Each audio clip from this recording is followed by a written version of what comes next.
Hey, it's your boy Jay Hardcore Boxing News, back at you with what's happening in the world of boxing today. Good morning, good morning, good morning. Yes, indeed, it's definitely another beautiful day. And if you are hearing the sounds of my voice right now, that means that God has given you another opportunity to be great. Yeah. He gave you the finger of grace. Yes, he did. Yes, he did. Man, let me try to tell you, man, some people didn't make it. They did not make it this morning, man. But you did. You did. So what that lets me know, man, is that God got something special in store for you. Yeah. Yes, indeedy, man. Feel special today, man. Feel great today, man. And let me tell you something. Whatever you did not complete yesterday that you know you should have did, hey, let's get it out the way today, man. Be great. No procrastination today, man. Y'all know what I say about procrastination. It's like masturbation, man. You're only screwing yourself. Yeah. Pause for my pause community. You did. Yes, indeed, man. I'm just so happy to be in the number. Yes, indeed, man. Allowed me another day to be great, man. I'm going to seize the moment, man. I'm going to seize the moment. I'm going to get done everything that I can possibly get done today. Oh, yeah. I'm going to get it done today. You better believe it, man. The first thing I'm going to do today, first thing I'm going to do, man, is shout out to all the Hangout members. Yeah. Shout out to everybody in the building. Who was the first person in the building today? Yeah. Thomas Hill. Yes, indeed. Hey, and Thomas Hill, he on that West Coast. He on that West Coast, man. Yes, indeedy, man. You know what that means? Yeah. That means it's 5 o'clock in the morning where he at. It's 5 o'clock in the morning where he at. So I got big respect for that, man. Yeah. My man got up early to be in the crew, be in the number with the rest of us this morning. So shout out to Thomas Hill. Yeah. Who else we got in the building right now, man? Who was next? Aunt McQueen. Yeah. There you go, my guy right there, man. Was the next one in the building. Then Mike Rhymes. Yeah. Uh-oh, you know who it is. It's the Professor Al Booger. What's up, Al Booger? I hope all is well, man. I hope all is well. Yes, indeed, man. Shout out to everybody this morning, man. Shout out to every. Hey. Mugs up. Station break me, man. Mugs up, man. We're gonna definitely gonna give a cheers. Shout out to the coffee crew. Shout out to the coffee crew, man. You know what we are. We the cheers of boxing where everybody knows your name. Put that cup of coffee up, man. If you're gonna do one with me, yeah. Let's knock it back. Yeah. Mm. Woo. Ain't nothing like that first one. Ain't nothing like that first wag in the morning, man. Yeah, for sure. Man, yeah. We up in here, man. We up in here. Yes, indeed. And I'm looking forward to having a great day. A great day. Yeah. What y'all saying in the chat, man? So I ain't squinching my eyes, man. Let me break out my telephone, my cellular. And put it on the channel. And yeah. Make sure that you as you walk in the door, that you hit the appreciation button, man. Keep it real simple. Keep it real simple, man. Get the paperwork out the way. Yes, indeed.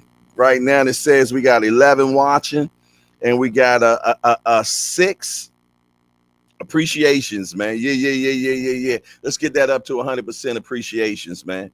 Let's get that up. Let's knock that number out. I know you ran up in here real quick, man, and you forgot to hit that appreciation button. Let's make let's get that out the way, man. Let's get that out the way for sure, man. Let's get that going on, man. Yeah, yeah, yeah. But you see what the topic is. Can Joe Joyce avenge his loss, or will Zhang bring deja vu into his life, man? What do y'all think, man? Are we going to see a different fight this weekend from Joe Joyce? Because the first time I thought he was going to win. I really did. Yeah, yeah, yeah, yeah. I really did, but I was completely wrong. You dig? I was completely wrong. You dig? Yes, indeed. Yeah, I meant. Yeah, yeah, yeah, yeah. I thought Joe Joyce was going to win it. But I tell you what, I was looking at the betting odds on this fight, and you know what? Even the bookies got him looking at like he gonna win this time. Yeah, yeah, yeah, yeah, yeah. They got him as the favorite the last time I checked. They got him as the favorite the last time I checked. So, what do y'all think, man? Do you think that Joe Joyce going to get it together, or is Zilly Zang Bang going to do it again? Yeah, yeah, yeah, yeah, yeah. Did I rhyme? Is Zilly Zang Bang just going to do it again, man? Will lightning strike twice? Talk to me, man. Talk to me. Thomas Hill say, yeah, it's not that in depth, but pretty interesting piece they put together regarding boxing and the snack effect or lack thereof. Aunt McQueen, what y'all got going on? What y'all got going on? He said, Thomas Hill. Nah, haven't seen that one. I did watch the documentary on Netflix. Let me go back and see what y'all. Oh, okay. Have you watched the piece? Yeah, yeah. Somebody else asked me, have I watched that? Said it was a good documentary on that Victor Conti. Yeah, yeah, yeah, yeah, yeah, yeah, yeah, yeah. What's y'all takes on that cat, man? What do y'all think, man? You know, that was that guy back in the day, man, that had a lot of people mm, what was that? Bowcore, something like that. There was a lot of people. The track girl, she ended up going to jail, but I think she lied about something. Shane Mosley was part of that deal. You did. Was it Barry Bonds and all of them too? Yeah, yeah, yeah, yeah, yeah. Man, oh man, I got coffee this morning. Yeah, yeah, yeah. You know, I keep the coffee. Well, I'm cheating this morning, man. I got that chocolate fudge. Man, I don't even know what's high. Man, fudge on fudge. Yeah, yeah, yeah, yeah. Fudge on fudge, man. Look at that. Yes, indeedy, man. I know I'm supposed to be doing it, but goodness gracious, man. That's the plan. That's the plan right there, man. With that coffee, man. You eat that fudge on fudge cake going on. Yeah, yeah, yeah. I know I'm wrong. I'm probably breaking all type of etiquettes, but let me tell you something. That right there. Mm, mm, mm, mm, mm, mm. Yes, indeed. Yeah, I know. They said, man, that guy on the hangout is ghetto, man. Yeah, yeah, yeah, yeah, yeah, yeah, man. He was eating and drinking coffee and eating cake and man. I tell you what though, I won't take as many bites. Yeah, yeah, yeah, yeah, yeah, yeah. Marion Jones, yeah, yeah, yeah, yeah, yeah. All of them was slammed up in that, man. Yeah, yeah, yeah, yeah, yeah. So now he supposed to be just, you know, redeemed, supposed to be redeemed, and he ain't down with none of that no more. You know what I mean? He still got scientists making his things for him. I just believe that they just done elevated their game. Yeah, yeah, yeah, yeah, yeah, yeah. I think they just elevated their game, man. And they know how to put together stuff, man. You did, yeah, yeah, yeah. That's how I feel about it. Yeah, yeah, yeah, yeah, yeah, yeah, yeah, man. I believe everybody should get a second opportunity, second chance, this, that, and the other. You did. But yeah, they done made him the liaison when it comes to when it comes to cheating and this, that, and the third, man. It is what it is, man. Yeah, yeah, yeah, yeah, yeah, yeah, yeah, yeah. Aunt McQueen said using his intellect for the greater good. That takes you back to that movie, man, where the guy was just amazing as a con artist and everything. Catch Me If You Can. I think that was the name of it. Catch Me If You Can. And he was so good at what he was doing with forwards and checks and this, that, and the third, and this, that. They made him part of the FBI, uh, uh, uh, uh, counterintelligence and this, that, and the third, because he was so good at what he did with kiting them checks and everything. They just made him part of the team. You did? Yeah, yeah, yeah, yeah, yeah, yeah. They just made him part of the team, man. I watched that movie a few times. It was a very good movie, man. And it was based on a true story. Hand Ratty, that was his name. He he called himself whatever the Flash real name was. What was the Flash name? Barry something. Mm, something like that. Yeah, so I guess that's what Victor Conti is now. You know, he the one that knows when they cheat. He knows when they cheat. Mm-hmm. Yes, indeed. What do y'all think, man? Do you think that Joe Joyce can pull it off this time? Do you think Joe Joyce can pull it off this time, man? Talk to me quick. Tell me what y'all know, man, before I forget, man. Yes, indeed. I don't know why my collar is doing that flop. I hate when they do that, man. You did? Yeah, yeah, yeah, yeah, yeah, yeah, yeah, yeah, yeah. But hmm, hmm. What do you say? I love being in the chat, boy. Y'all be having some interesting stuff going on in the chat, boy. Hmm. Aunt McQueen say none of those fighters on Snack have tested positive for anything thus far. Yeah, yeah, yeah, yeah, yeah, yeah, yeah. I wouldn't think anybody get caught with Victor Conti ever again. Mm-mm. Yes, indeed. I think they know how to make the stuff that they need to make that can trend that line just that damn close and give you all that you need. You did without actually giving you all you need. You did. Yeah, yeah, yeah, yeah, yeah, man. So, hey, I'm gonna tell you, man. That snack, man. That snack pack, Jack. That snack pack. But yeah, yeah, yeah, man. I definitely don't accuse people that ain't never been accused. I mean, they ain't never been popped before. I ain't saying nothing about nobody like that. You did? Cause I mean, shoot, there's a lot of people down with that snack pack. So yeah, yeah, yeah, yeah. That would just be just too wrong to be saying something like that. Shout out to my mighty voyeurs. You know who you are. The ones that like to watch. Shout out to y'all, man. Yes, indeedy, man, for the viewership that y'all bring to the hangout. The viewership that y'all bring to the hangout. You did? Yes, indeedy, man. They say, Jay, snack is where it's at. I know that's right. I sees you. That snack pack. Yes, indeedy, man. Them cats they be good and strong. Yeah, yeah, yeah, yeah, yeah, yeah. A lot of cats get behind that snack though, for sure. Yes, indeed. So man, they make sure that they put together the products, man, that work, you know, in a harmonized factor of what your body got going on, man, and brings out the best of you. Yeah, yeah, yeah, yeah, yeah. They got the snack facility, man. We can just go out over there, get the right type of what you're gonna need based on your, what your body's built up on. And, they do a test on you. Yeah, yeah, yeah, yeah, yeah, yeah. They do a test on you, man, and then they base that snack pack based on your, what you got in you and what your body needs and what your body don't need. Yes, indeed, and put together a training regimen for you and everything, man. So yeah, yeah, it's talking about modern science at its best. Modern science at its best.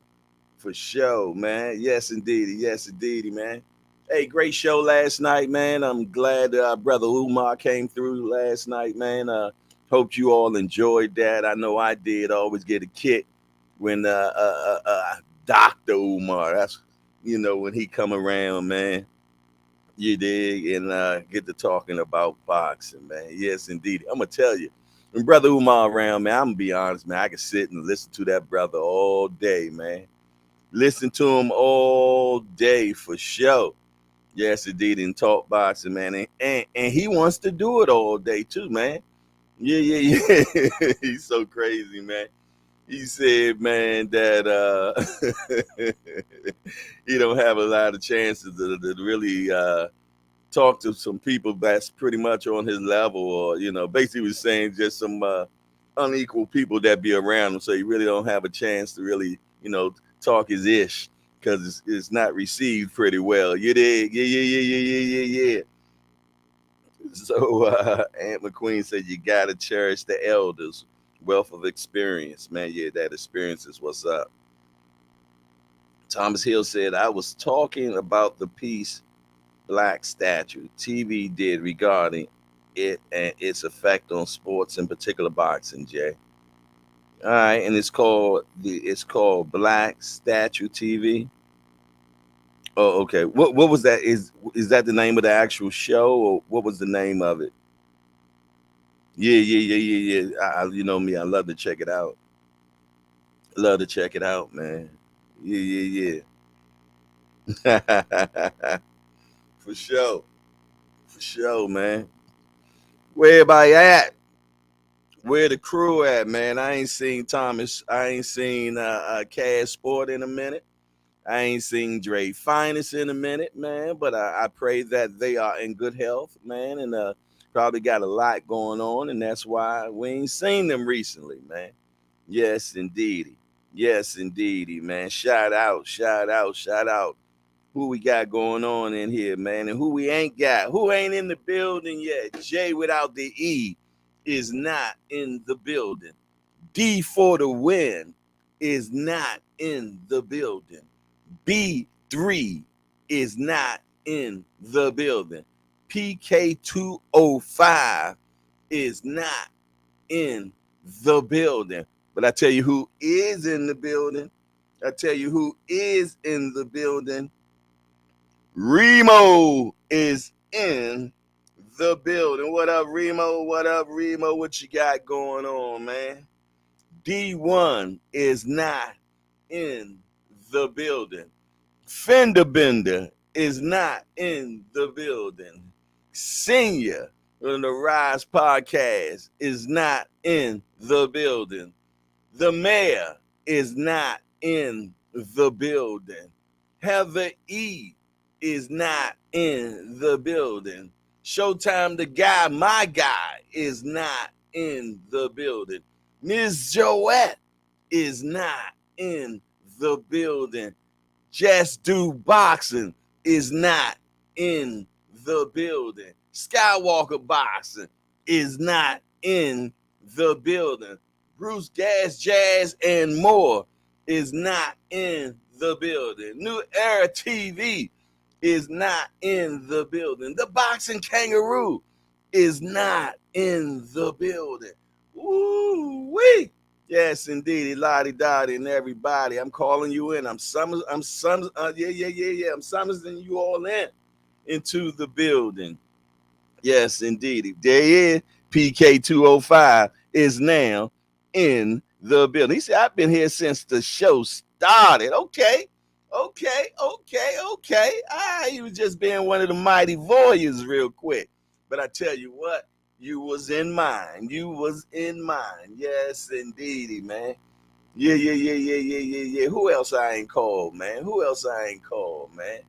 Talk to me quick before I forget. Dre Finest is not in the building.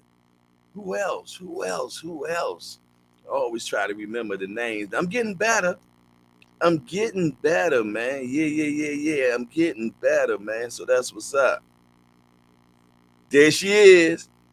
I'm Miss Joette is in the building. She said, I'm here today. I'm just listening. I'm at work. There go my sister. What's up, Queen? I'm hoping you having a fabulous day thus far. I'm hoping you have a fabulous day thus far.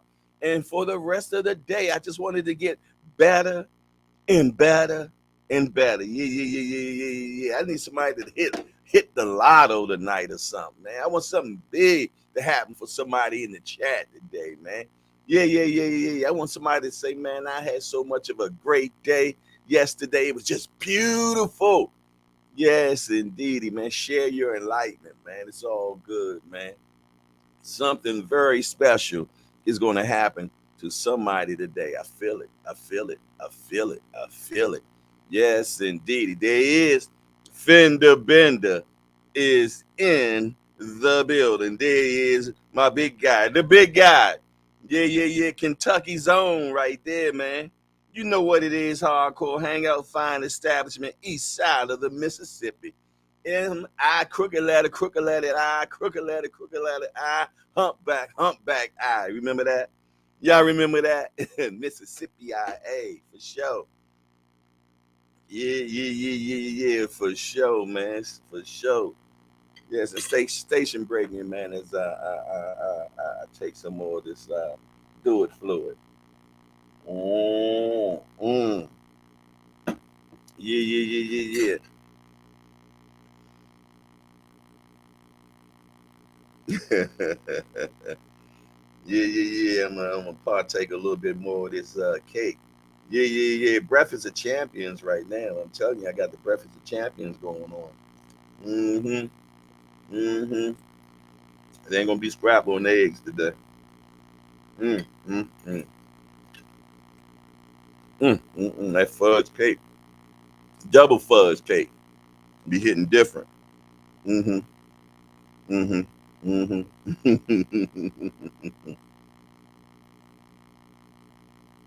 mm-mm. Devin Haney, Sean Porter, Ivan Redcalf, Osito Lopez, and etc. No disrespect to those guys, but they ain't exactly punching. mm. Yeah, yeah, yeah, yeah, yeah, yeah, for sure. Yeah, I know, Tommy. I know, Tommy. You know I'm a diabetic. I shouldn't even be getting down like that this morning, man. I shouldn't be getting down like that this morning, man. But yeah, I'm being hard headed. I'm being hard headed, man, for sure. But man, it tastes so good though. It tastes so good, man. Yeah, yeah, yeah, yeah, yeah. I'll probably only do something like this like once a month, once every 2 months, something like that. You did. Yeah, yeah, yeah, yeah. I seen it in the Frigidaire, man. I said, you know what? You know what? Let me eat some of my wife's cake, man. Yeah, yeah, yeah, yeah, yeah. Yeah, and pause to y'all too over there, man. Y'all just get crazy sometimes. Fender Bennett said, I've been about that carrot cake lately. Yeah, yeah, yeah, yeah, yeah, man. Sometimes, man, you just gotta. Remo, so that pumpkin spice loaf got me in a chokehold. Woo wee. Pumpkin spice. Yeah, yeah, yeah. Yeah, hey, thank you, Tommy. Yeah, yeah, yeah, yeah, man. This is the joints, man. We used to rock back in when I was in high school, man. Yeah, yeah, yeah. When we was in high school, man, we was definitely into these, man. You did. Yeah, yeah, yeah, yeah, yeah. We was definitely into these, man. So yeah, yeah, yeah, yeah, yeah, yeah. I take it back, man. You know, I'm into that old school, man. Yeah, yeah, yeah, yeah, yeah. Yes, indeedy, man. We loved our polo rugbies when we was in high school. Yeah, yeah, yeah, yeah. We loved the polo rugby when we was in high school, man. Yeah, yeah, yeah, yeah, yeah.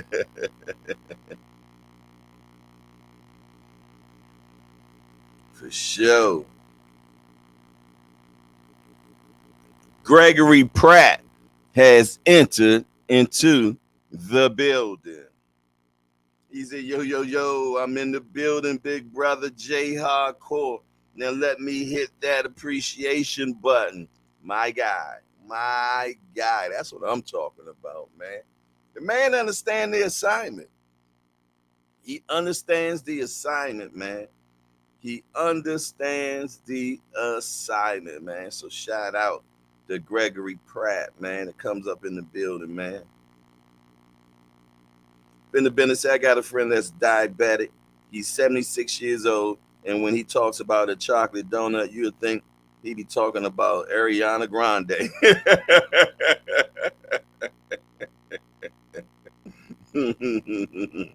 That Lance Armstrong pack. Yeah, man. Lance Armstrong had us all fooled, didn't he? Yo, everybody wearing a little yellow wristbands, man, and everything. Yeah, yeah, yeah, yeah, yeah, yeah, man. He had us fooled, man. We all had the little yellow little wristband, you did. Yeah, yeah, yeah, yeah. Live strong, Armstrong, whatever you did. Man, that brother was he big cheating. He was he big cheating, you dig? He wasn't playing with it, boy. Yeah. Man, hey, he kept the blood pack with him, Jack. Yeah. Yes. Them boys is doing some foul. Hey. Man. Remember when they finally did that biography, man, and documentary or whatever you want to call it, man? Man, that was mind blowing. But yeah. That was letting you know, man. He was like, man, shoot, I wasn't the only one. Everybody was doing it, man. Yeah. And then take the blood out, man, and then put it back in. And yeah, man, they was mad scientists with it. Yeah. Our book says cycling is the dirtiest sport of them all, man. Yeah, man. Yeah. I'm telling you, man. They say when you the top 1% of all sports normally are cheating. Yeah. They say the top 1% of yeah, man, be cheating, man. Yeah. They actually threw it's a big thing, a huge piece on Holyfield too, man. Yeah. A huge piece on Holyfield. Uh talking about how he was getting down, man. Yeah. Now I don't think Holyfield ever been caught cheating, not that I remember. But yeah, man, there's definitely some stuff out there, man. I sat and read some heavy stuff, man, about how the stuff was being delivered to his home, man. But it was the names that it was on the package was something totally different, man. Yeah. They threw his name in there, man. Yeah. They even put LJ name in there. You know who he is. Yeah. They put LJ into it too, man. Yeah, they lumped them all in there, man. Yes, indeed. It's a hell of a thing out there that I read, man. About that top 1%, the elite, man. The elite of the elite, man. And how, you know, the way they're able to stay what they are, man, is because, they got the money and the people, to keep them where they need to be. Yeah. They say, man, you know, some of them big cats, man, that be out there, man, they got so much money, man. They got so much money. Yeah. They say they pay the people to make sure that how they're doing it is on a professional level. Yeah. Yeah. I mean, to a level, man, like, it's just like when you was in the game, man, and you made sure you played on the same level or better than the cops. You did, yeah. You made sure you played on that level, man. You did. You understood the assignment, man, and that's how they say how the top people at the top. Yeah, man, they got too much to lose, man. So too many endorsements, too many this, to that, to this, to that, to this, to that, to this. That man, the science that's behind them, man, is so far levels ahead of what's going on out here. You'll never catch them. You heard me? You'll never catch them, man. And that money's so long, man, it just penetrates so deep. Yeah, man, but that's another story, man. You dig? That's another story, man. Remo say, let me go sign up for that snack pack. You be on cloud nine.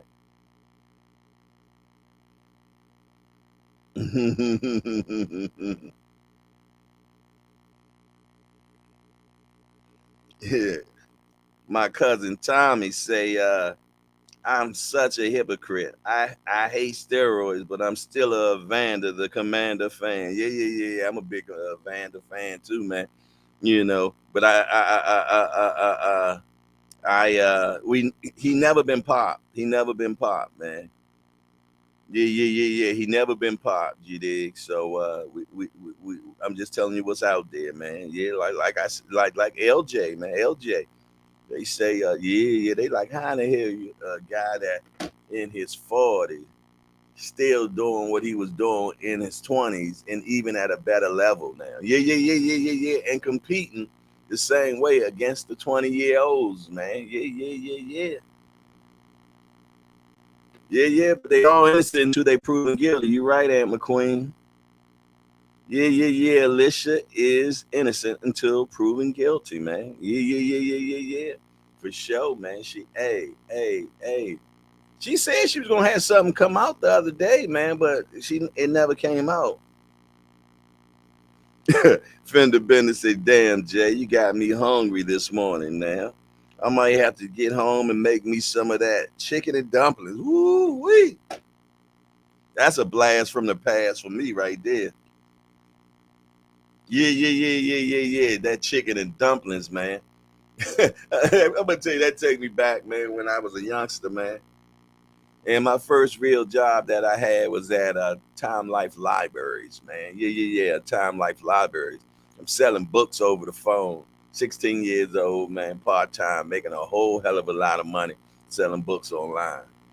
Yeah, you know, not online. I'm calling you, man. I was one of them dudes that you called your house. I was a phone jockey, man. Yeah. I was a phone jockey. But what makes me think about, because Fender Bender said chicken and dumplings. Yeah. So they had a snack machine in the Time Life Libraries where I used to work at, man. And man, they had one of them machines that had the hot food in it. Man, I used to get a can of chicken and dumplings, man. It would be so great. Man, that was good. A can of chicken and dumplings. Now I know when you think about it now, man, you're like, why the hell would you eat chicken and dumplings out of a can, man? Because I'm 16. I'm working with adults, man. I felt grown, man, going to work every day, man, on Wisconsin Avenue, man. Yeah. We was in the Channel 5 building, man. Time Life Libraries, man. Yeah. I was that guy selling them books to you. My favorite book I used to sell was Brother Against Brother, The Civil War. Yeah, because it was a fascinating book that contained over 170 color reproductions and actual 10-plated photographs that were taken during the 1800s. I'm talking about Walter E. Reed, Ulysses. I ain't gonna go back and forth with y'all, man. Yeah, man. I used to call your house with the spill, man. I had look. None of us used our real name. Yeah. My alias on the phone was Sterling Silvers. Yeah. Sterling Silvers, man. And people used to laugh. They like, really? That's your name? I said, yeah. It's crazy, man. Always with a good conversation piece, man. You know, yeah. My name is Sterling Silvers. Ain't that crazy? Yeah. My family did me bad, and they'll start laughing. When I knew they was laughing, oh, I had them then. I had them. That's it. By the way, though, I seen that you was receiving such and such. But listen here, I ain't gonna look. I ain't gonna go back and forth with you. What I'm gonna do is get this book out to you. It's gonna be out to you within about 10 to 14 days. You look it over. You see that it's something that you like. That's when you go ahead and buy. Okay. Yes, indeed. And I was a salesman as a kid, 16 years old, man. I loved it. I love it, man. It's always funny when y'all talk about certain things and it trigger little things in my life that make me want to start talking. I got from there, from from Fender Bender, talking about eating chicken and dumplings, man. Chicken and dumplings, man, for sure. Yeah. I was a phone jockey, man. That's what I did, man. I was good at it. I was good at it for sure, man. For sure. What else y'all got going on, man? He say Sterling Silvers. That's a dope name.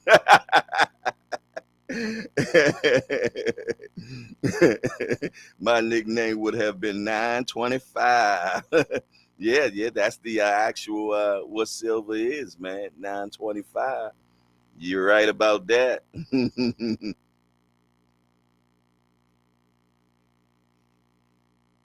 What the hell is you talking about, Fender Bender? Come on, man. You about to have a chat come bomb down on you again, man. You talking about that, man? You talking about once you turn 40 years old, you'll be surprised how many men are low on testosterone, man. Sound like a commercial. Al Booger said, "Yeah, I had a few telemarketing jobs, not for the faint-hearted." Oh yeah. You definitely had to take 4 no's before you hung up. Yeah. You definitely had to take 4 no's before you hung up, man, for sure. Yeah.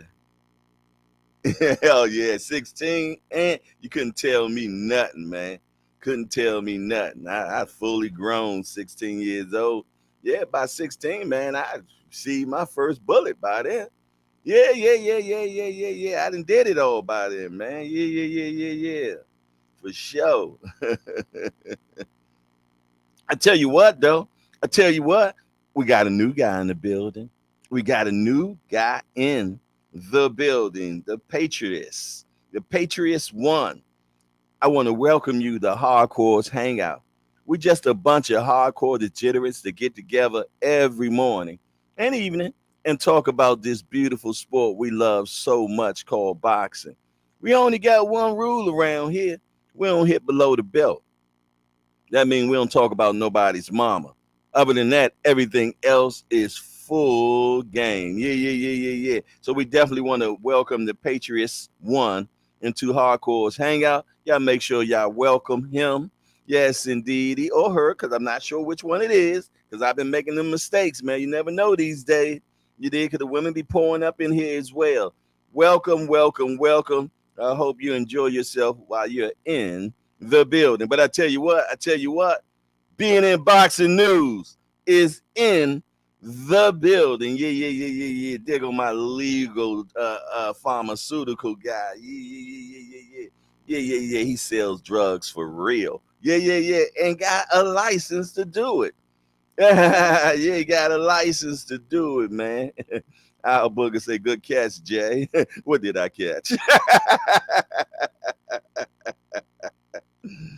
Oh my goodness. Oh, he's a poster child for testosterone boost infomercials. Hey, Fender Bender, I'm trying to tell you, man, you gotta tread lightly, man. You gotta tread lightly, boy. They talking about you last night, man. Yeah.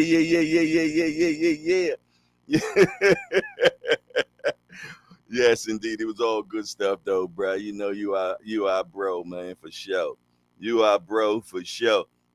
I know what I said yesterday. I said, can you imagine this big 6'4", 360-pound man delivering a package to you? Yo. I know as you coming towards them, man, and you finally whip that package out, pause, they be like, whoo. I'm glad you just a delivery man for sure. Yeah. It's definitely good to reminisce on the past, man, for sure. Anybody else rewatch Zhang Joyce one? Actually, I haven't watched one yet.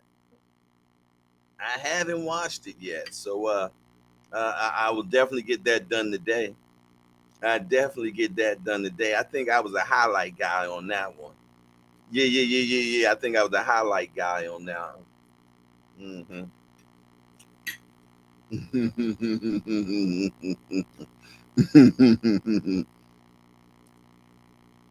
Uh-oh. Gregory Pratt say, Big Brother J Hardcore, I have a question for you. Do you think that anyway, Nayo anyway, should skip past 126 and go straight to 130 division, or just keep letting him build his resume? Yeah. I ain't got no problem with the skip. I without a doubt, man. You did, because I don't think it's a big skip. I don't think it's a big skip. And I'm gonna tell you, that guy is impressive. He's definitely impressive, man. Because the way that he dealt with my guy, Cool Boy, Scooter, yeah, I didn't see that coming. No siree, not at all, man. So yeah, shout out to him, man. Yeah. Go to 130, man. Yeah. The boy got paws, man. Yeah. He put them hands on you, man. Yeah. He put them hands on you, and he's intelligent in the ring. You dig? I can't wait to see him fight again. I can't wait to see him fight again. What I don't understand though is it was no rematch clause for that. If I was Scooter, I would have definitely had a rematch clause in effect, man. Yeah. I would have definitely had a yeah. I would have had a. I would have had to, man. I would have had to. You did. Yeah. 'Cause anybody can have a bad day. Anybody can have a bad day, man. Yeah.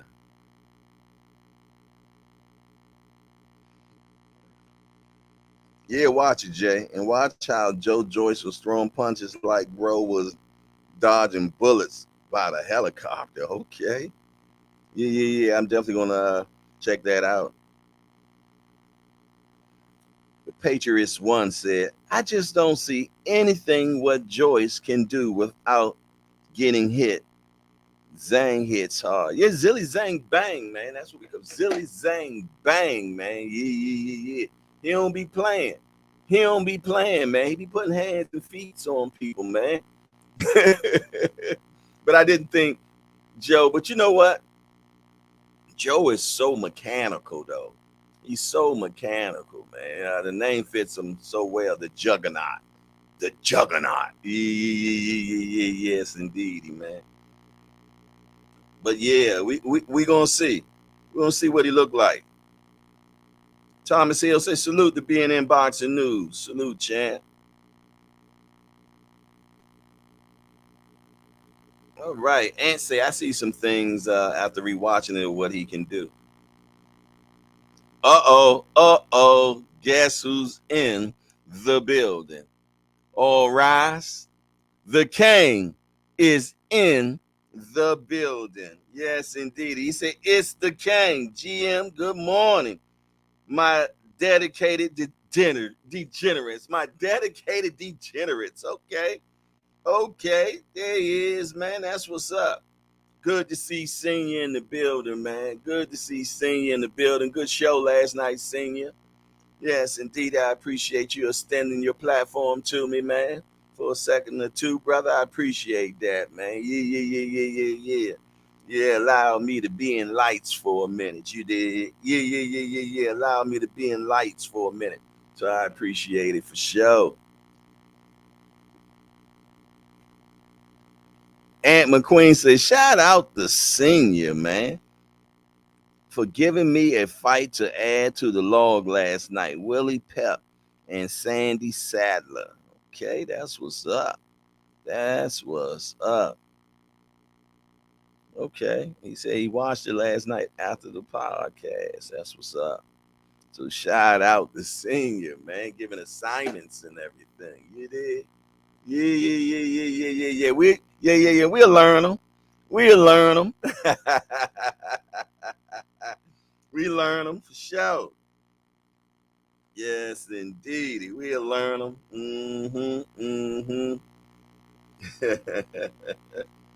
For sure, man. But yeah.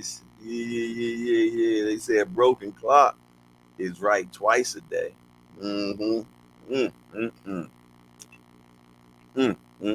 Yeah. Forgive me.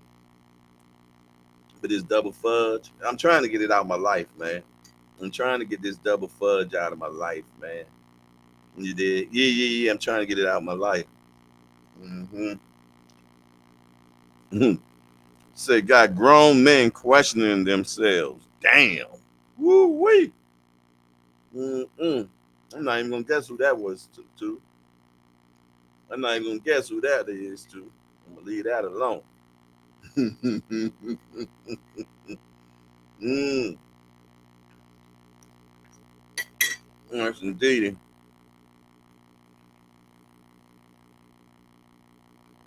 Mhm. Matter of fact, I'm right here, man.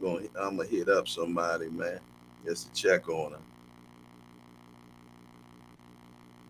Station break me real quick. Y'all know I can't chew bubble gum and walk at the same time.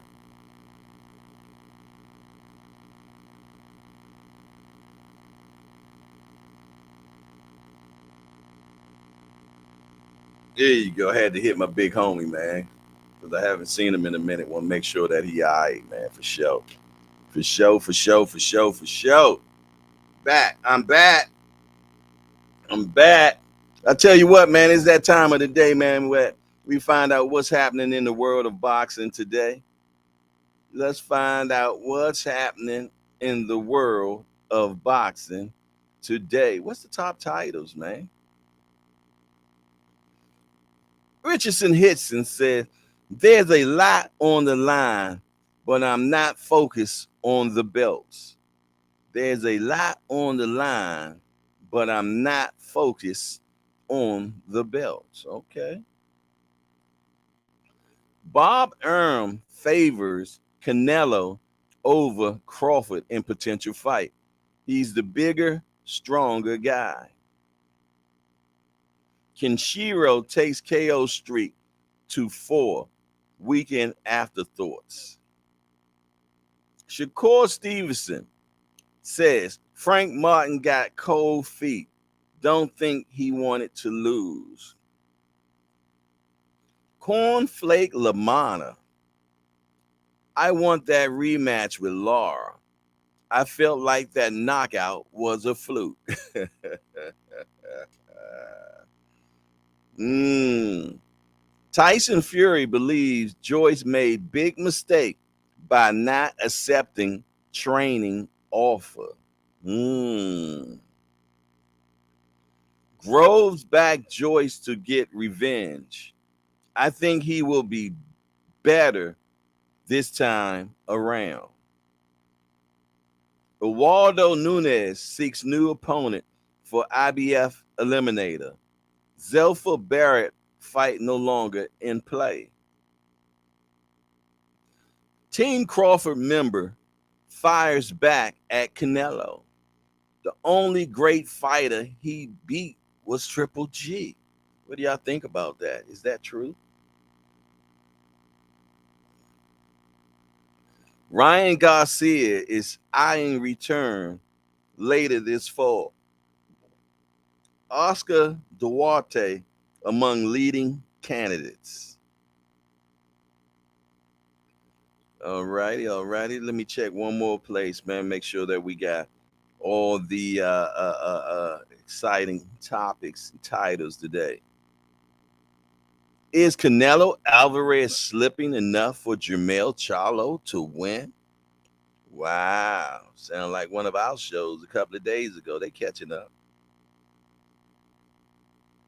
There's 4 fights they need to make in 2023. Let's see what they got going on. Let's see what they say. They said there's 4 fights that need to be made late 2023 or early 2024. Let's start with the heavyweight division.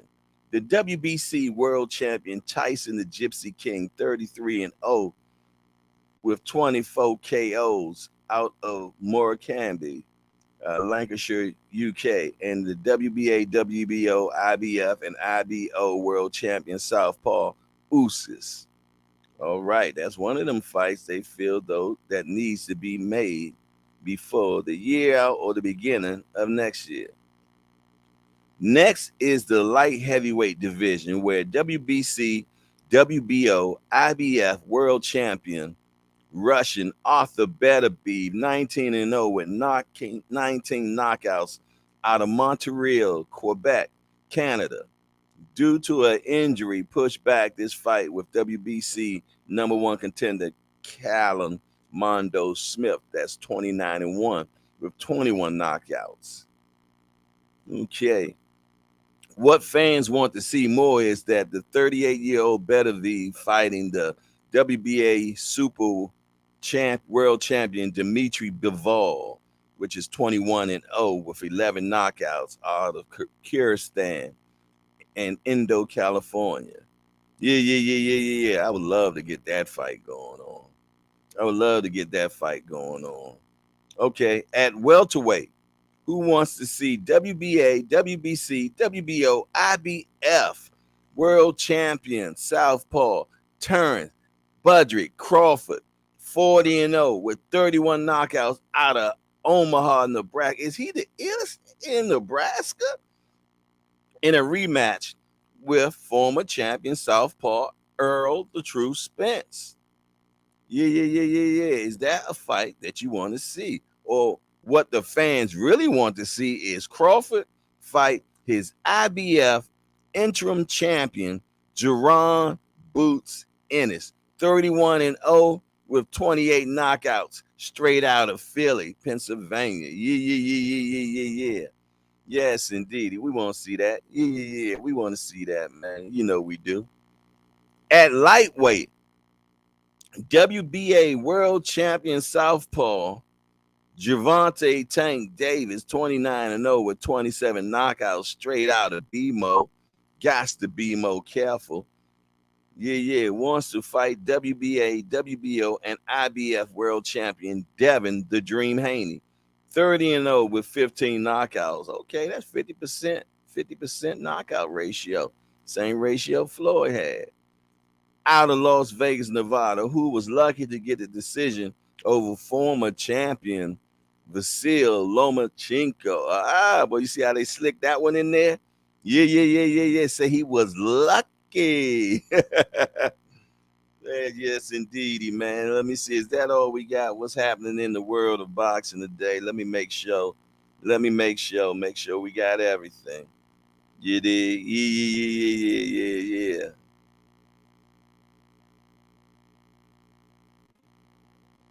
Let me see. Yeah. Boots Ennis doesn't have following to fight Crawford, says Steven Nelson.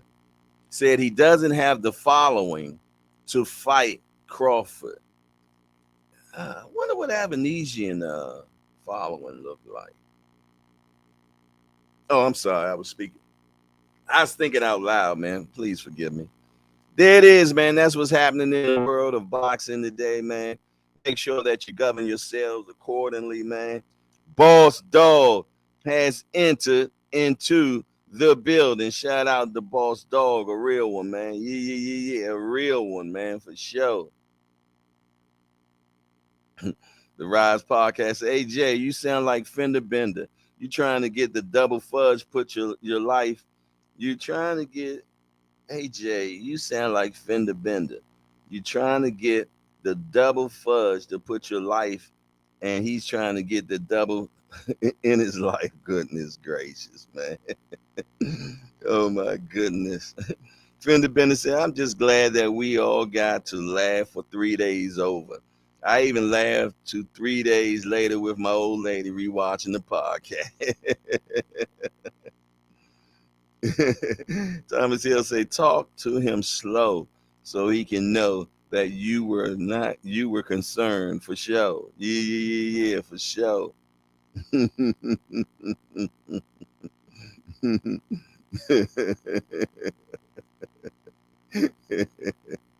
Yo, y'all crazy up in here.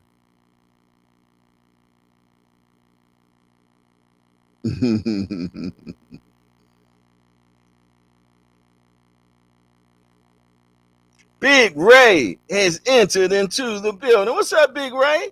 I didn't even see you slip up in here, bro. There he is. Big Ray is in the building. Shout out to Big Ray, man.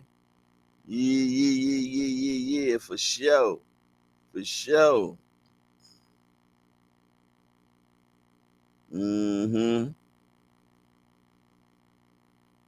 Gregory Pratt said, I think that Canelo jumped on the 168 division before them dudes was ready. Stunning them guys' growth. That would have been a great division matchup for all them guys minus Canelo.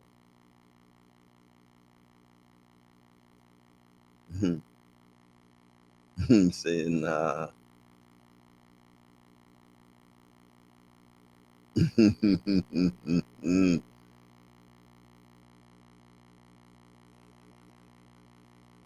Oh my goodness. Oh my goodness. Oh man. Joyce can't jab with Zhang because that southpaw left, and Joyce's straight is too slow.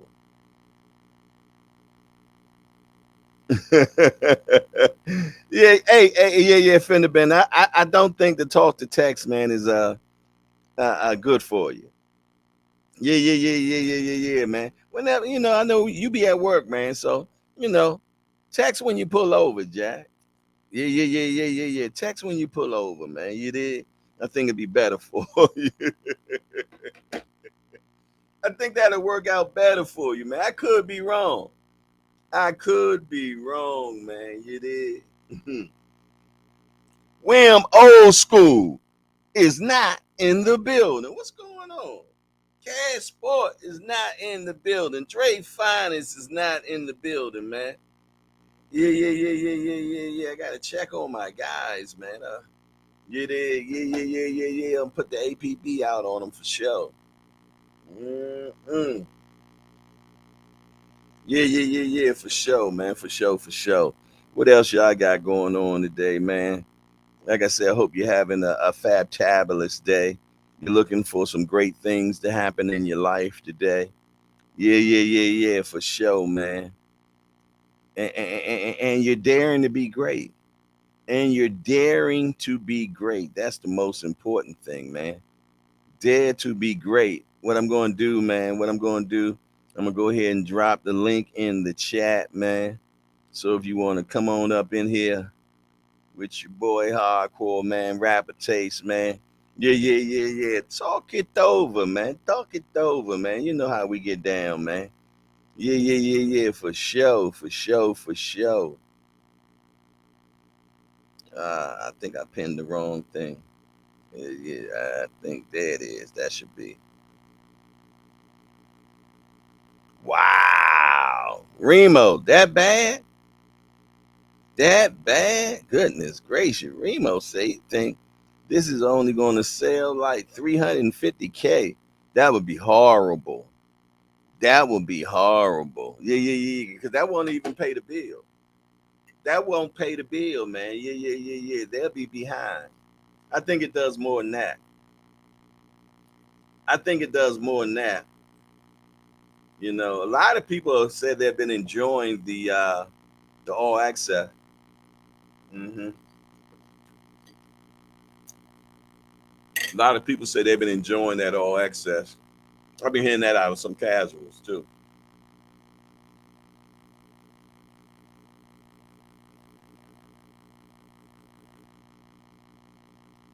Look like I done got some shoot fly coffee going on, man. Look like I done got a little protein that flew in my coffee, man. I'm gonna tell you what. Ain't like I ain't gonna stop drinking it though. Just a little. I know it ain't gonna kill me. Trying to get that little rascal, little teeny little thing too, man. And then zeroed in on my coffee. Little bastard. Can't get him either. Got him.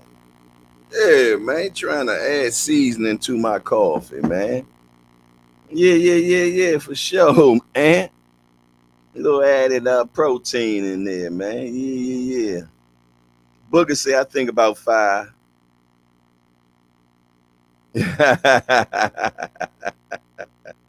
Yeah. Trying to make me some snack program. Yeah. Trying to step it up, man. See, that's exactly how stuff be getting in people's system, man. Just like that. Just like that, man. You see?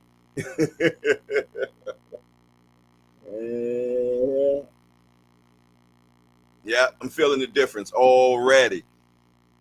I'm feeling the difference already, man. Mm-hmm. For sure. For sure. Yeah, Booger. Yeah. I'm yeah, just like that, man. Just like that, it happens, man. You did?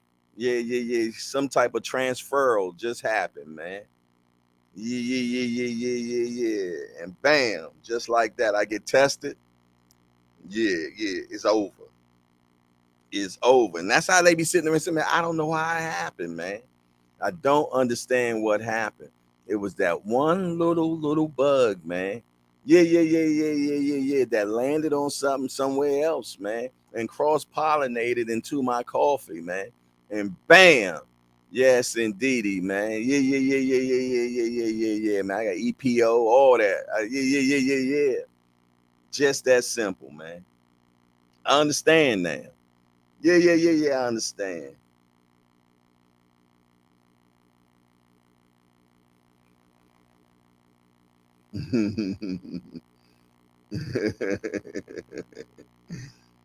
He said you told him right, bro. He also had Just Do a little bother too because he's one of the most honorable hosts on YouTube. Yeah, definitely. Shout out to Just Do, man. Yeah, yeah, yeah, yeah. What he got going on? I don't see my little big homie in here. I don't see my little big homie in here, but I know he busy, man. He got a new one too, man. Man, ain't nothing like a blessing having a new baby in your house, man.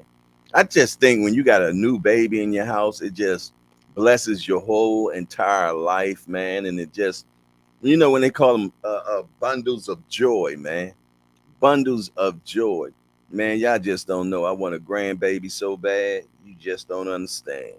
You don't understand, man. Yeah, yeah, yeah, yeah, yeah, yeah, yeah. That grandbaby gonna be. I get a grandbaby, it's over. I'll probably be doing the show with the grandbaby in my lap, man, the whole time. Yeah, yeah, yeah, man. I had that grandbaby sitting right here, man, the whole time. Yeah, yeah, yeah, yeah. Hey, hey, hey, that baby be a hardcore about time he 5 years old. 5 years old, man. Know everything, man. Just sitting around just listening, man. Yeah, yeah, yeah. I keep the baby in the hangout with me all the time. All the time. The baby will be right here with me in the hangout, man, for sure. Hitting the bag, the whole nine, Jack. Yeah, yeah, yeah, yeah, yeah, yeah, yeah. I can hear my kids calling me. Can I get my baby back, please? Can I have my child? Don't you want to go somewhere? Go a club or something? Live your life. We good. Yeah, man. Yeah, yeah. I'm sorry, man. It'll be horrible, man. Yeah, yeah, yeah, yeah, yeah, yeah, yeah, yeah, yeah, yeah, yeah, yeah, man. That man. That baby could do no wrong. The baby could do no wrong, man. Y'all just don't understand how bad I want a grandchild, man. Yeah, yeah, yeah, yeah, yeah, yeah, yeah. And if you already have grandchildren, man, shout out to you all, man. You all are blessed. You all, you all are blessed, man. Yeah, yeah, yeah, yeah, yeah, yeah, yeah. I just hope I have a grandbaby before I leave here, man. Yeah, yeah, yeah, for sure. Yes, indeed, man. A grandchild. Yeah, yeah, yeah. I'd be grandpops. Yeah, yeah, yeah, yeah, yeah, yeah, yeah. Yeah, yeah, yeah. Yeah, yeah, yeah, yeah, yeah, yeah. Granddad hardcore, man. Granddad core. Something like that, you did. Yeah, yeah. Papa core or something. I don't know, man. But shoot, that would be oh man. That was that would be completion for me, man. That would be completion, man, to have a grandchild. Man, I'm so envious of y'all that got them, man. That be saying, yeah, yeah, the grandkids was over this weekend, man. And yeah, yeah, yeah, they kept me busy and they got so much energy and this, that, and the third, man. Wow. Yeah, yeah, yeah, yeah, yeah, yeah, yeah, yeah, yeah. That's what's up, man. That's what's up, man. But I'm gonna keep hope alive. I'm gonna keep hope alive, man. Man.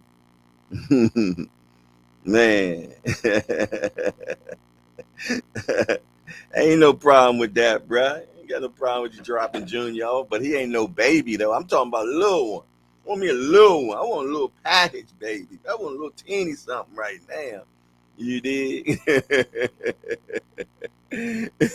For sure. Yes, indeed. Man, oh man. Yeah, yeah, yeah, yeah, yeah. What else y'all got going on in this chat, man?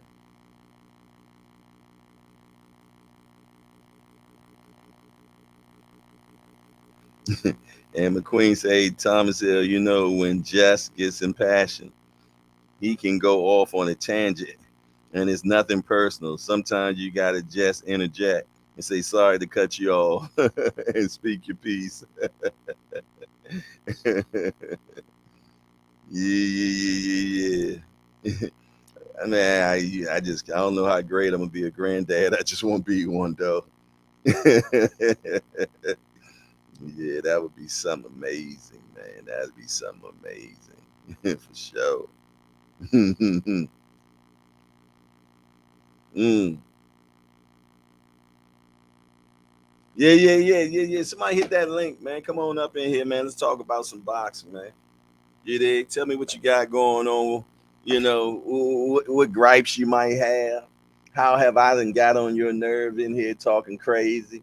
You dig? Or, what boxer you want to want him to stop ducking your guy? What? Or why your guy ducking some guy? You dig? Yeah, yeah, yeah, yeah, yeah, yeah. Talk to me quick before I forget, man. You know, the free smoke line ain't on, but the live line is on. The live line is on. So come on in here and rap a taste, man. What do you think? You think can Joe Joyce actually pull it off this time? Or we just gonna get deja vu? Are we just gonna get deja vu? I know Aunt McQueen said that he was checking out that Joe Joyce and Zilly Zhang Bang, and he says he sees some things that Joe can do. Yeah, yeah, yeah, yeah. He says he sees some things that Joe can do. Okay, okay. And say about this, he about to click in a second, man. He probably getting that coffee together, man. Yeah, yeah, yeah. He probably getting that coffee together, man. You might want to cover it up, man. Yeah, yeah, yeah, yeah, yeah. Before you get one of them divers in your coffee, man. Yeah, yeah, yeah, yeah, yeah, yeah, yeah. I think the snack crew, man, sent one of those hey, now about to get some conspiracy theory going on where they be saying they be having these microscopic bugs and shit, man, that be actually man made by the government and shit. Yeah, I remember watching something crazy like that one day, man. Man, they have little insects, man, that they send to other countries and all that shit, and they be man made. Yeah, yeah, yeah, yeah. Some crazy stuff like that, man. They got some crazy stuff out there. They got some crazy stuff out there, man, for sure. Got it for you.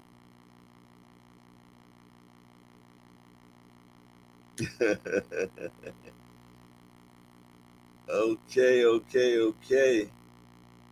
He said just came in the mail from Brother Conti. Oh my goodness. If you think the government out to help you, you're completely wrong. Oh yeah, yeah, I know they ain't trying to help. If anything, they probably trying to spy on me. Yeah, yeah, yeah, yeah. They probably trying to spy on me. See what's really going on in this hangout, man. What's really going on in that hangout, Jack? There she is. The queen has entered into the building. Hell, your highness, how you doing today? Good to see you. Heather E, the queen, has entered into the building. Bruce Gas Boxing Jazz and more has entered into the building. Can't play boxing. What's up, guy? He said he was going to be in the building today, but you know what? This is your first time in the chat. Yes, indeed. So you must get our welcome. Yeah, yeah, yeah, yeah. Hey, can't play boxing, man. Welcome to Hardcore's Hangout. We just a bunch of hardcore degenerates that get together every morning and talk about this beautiful sport we call boxing. We only got one rule around here: no hitting below the belt. That means we don't talk about nobody's mama. Other than that, everything else is fair game. We want to officially welcome Can't Play Boxing into the building. You dig? And his first chat is yes, yes. Glad to be here, family, and we're glad to see you here. But that wasn't his first one.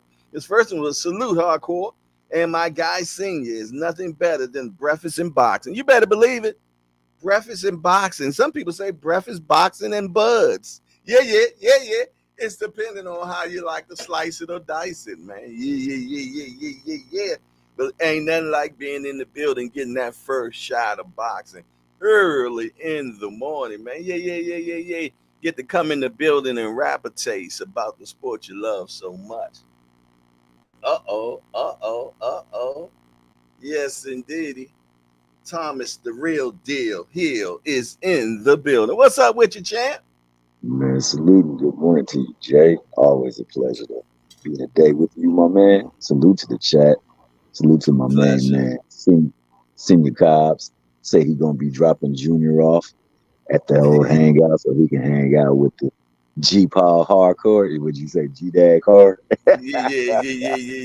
How about that, man? We had fun when he was over here the last time, man, for sure. Man, Soon I he got put, in the door. I beat him up real quick. You did. hey, hey, did he go ham on the bag back there though? No. We weren't in the basement. We was Uh, upstairs. We were okay. upstairs. I'm Yeah. about to say. Let's see if he can put a little 1-2 together like his grandma did back in the day. Yeah. I know you weren't gonna say like his pops. Oh man, nah, I ain't gonna hate on my man. That's my man. You That's had to my skip. man, Senior Cos right there. I never You had to disrespected him. skip generations, Jack.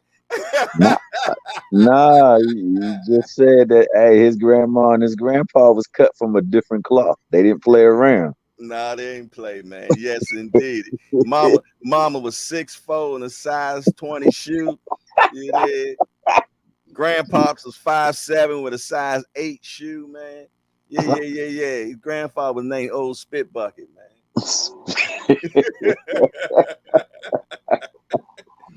Oh man,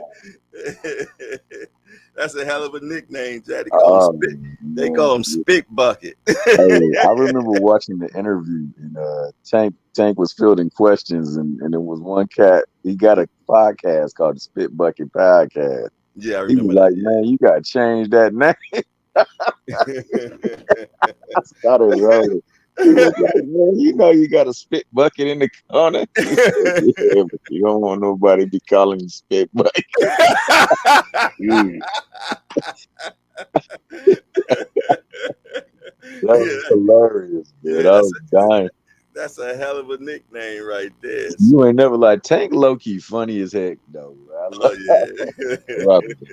My main man, Aunt McQueen. Man, What's hold on. going Yeah. on, Thomas Hill? Respect, bro. It's Respect. dark where I'm at. You said it's dark where you at? Yeah. Yeah, he in Cali, man. It's shoot. Oh He man. Yeah, it's just starting to peep a little bit of a ray of light coming up in here, so you can't see me. I'm dark as mud right now.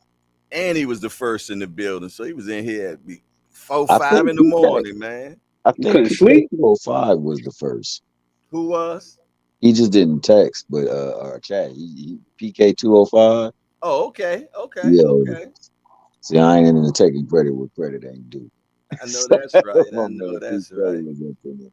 Yes, What's up, man? indeed. Chilling, man. I had What to that? give myself a little second, to get myself together, relieve myself, because I had my coffee, but The do it fluid. oh no, Yeah. no, no. You Look at that size Look cup at he that got. cup, though. Look at that cup. Yeah.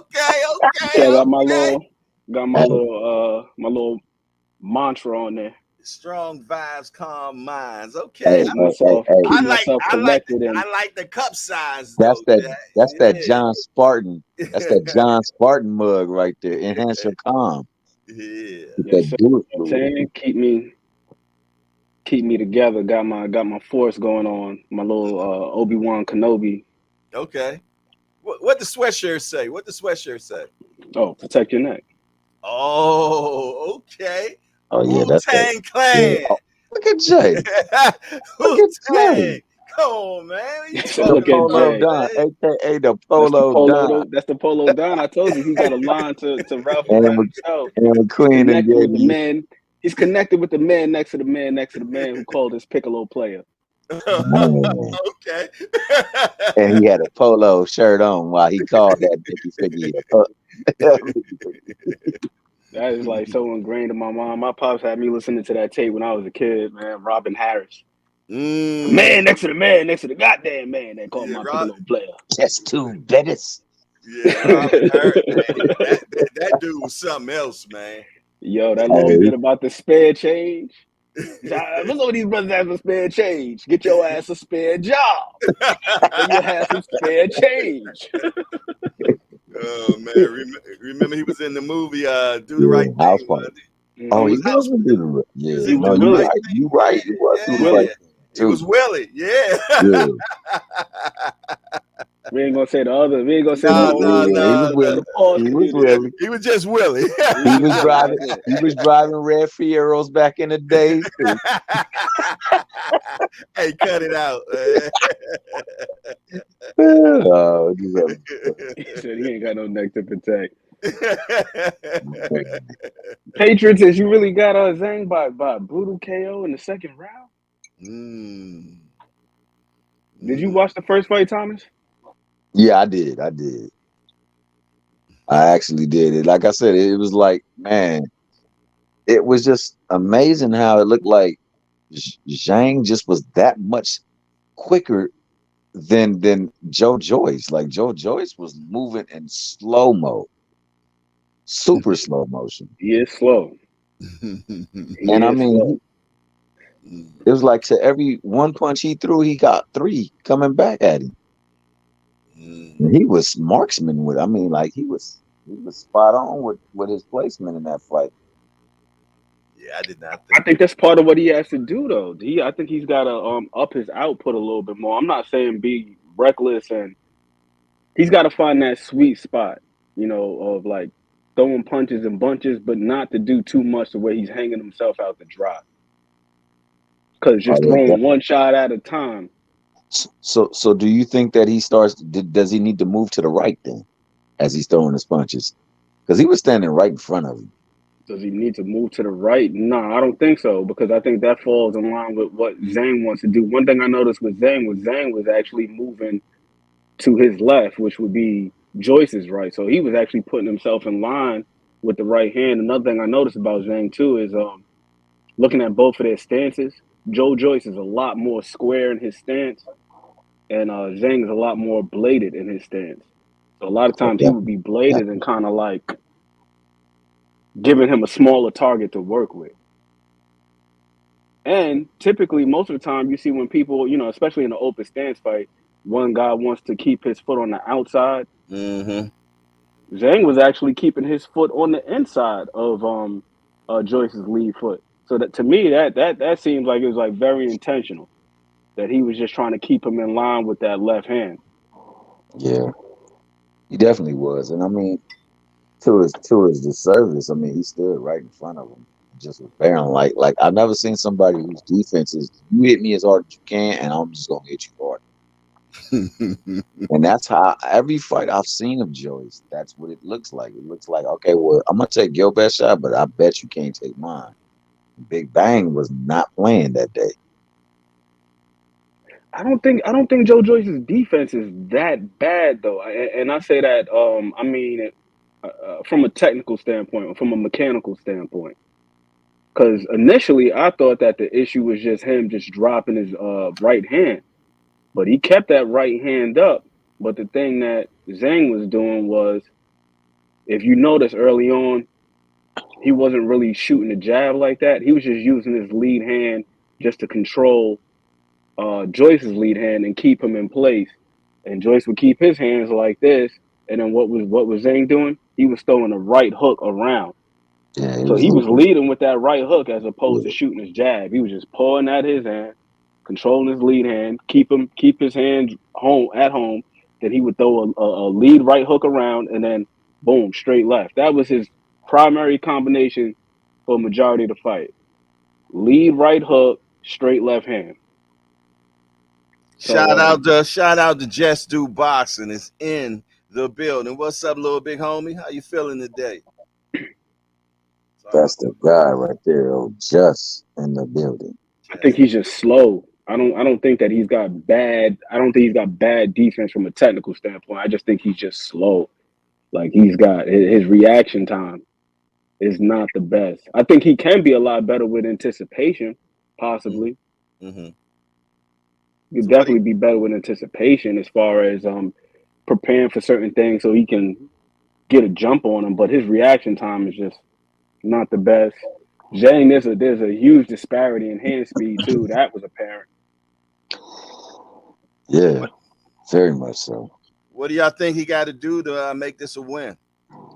Yeah, and what you think you got to do? You said you What saw I some what footage. what I think is he's got to limit the amount of time that he spends in that lead hand battle.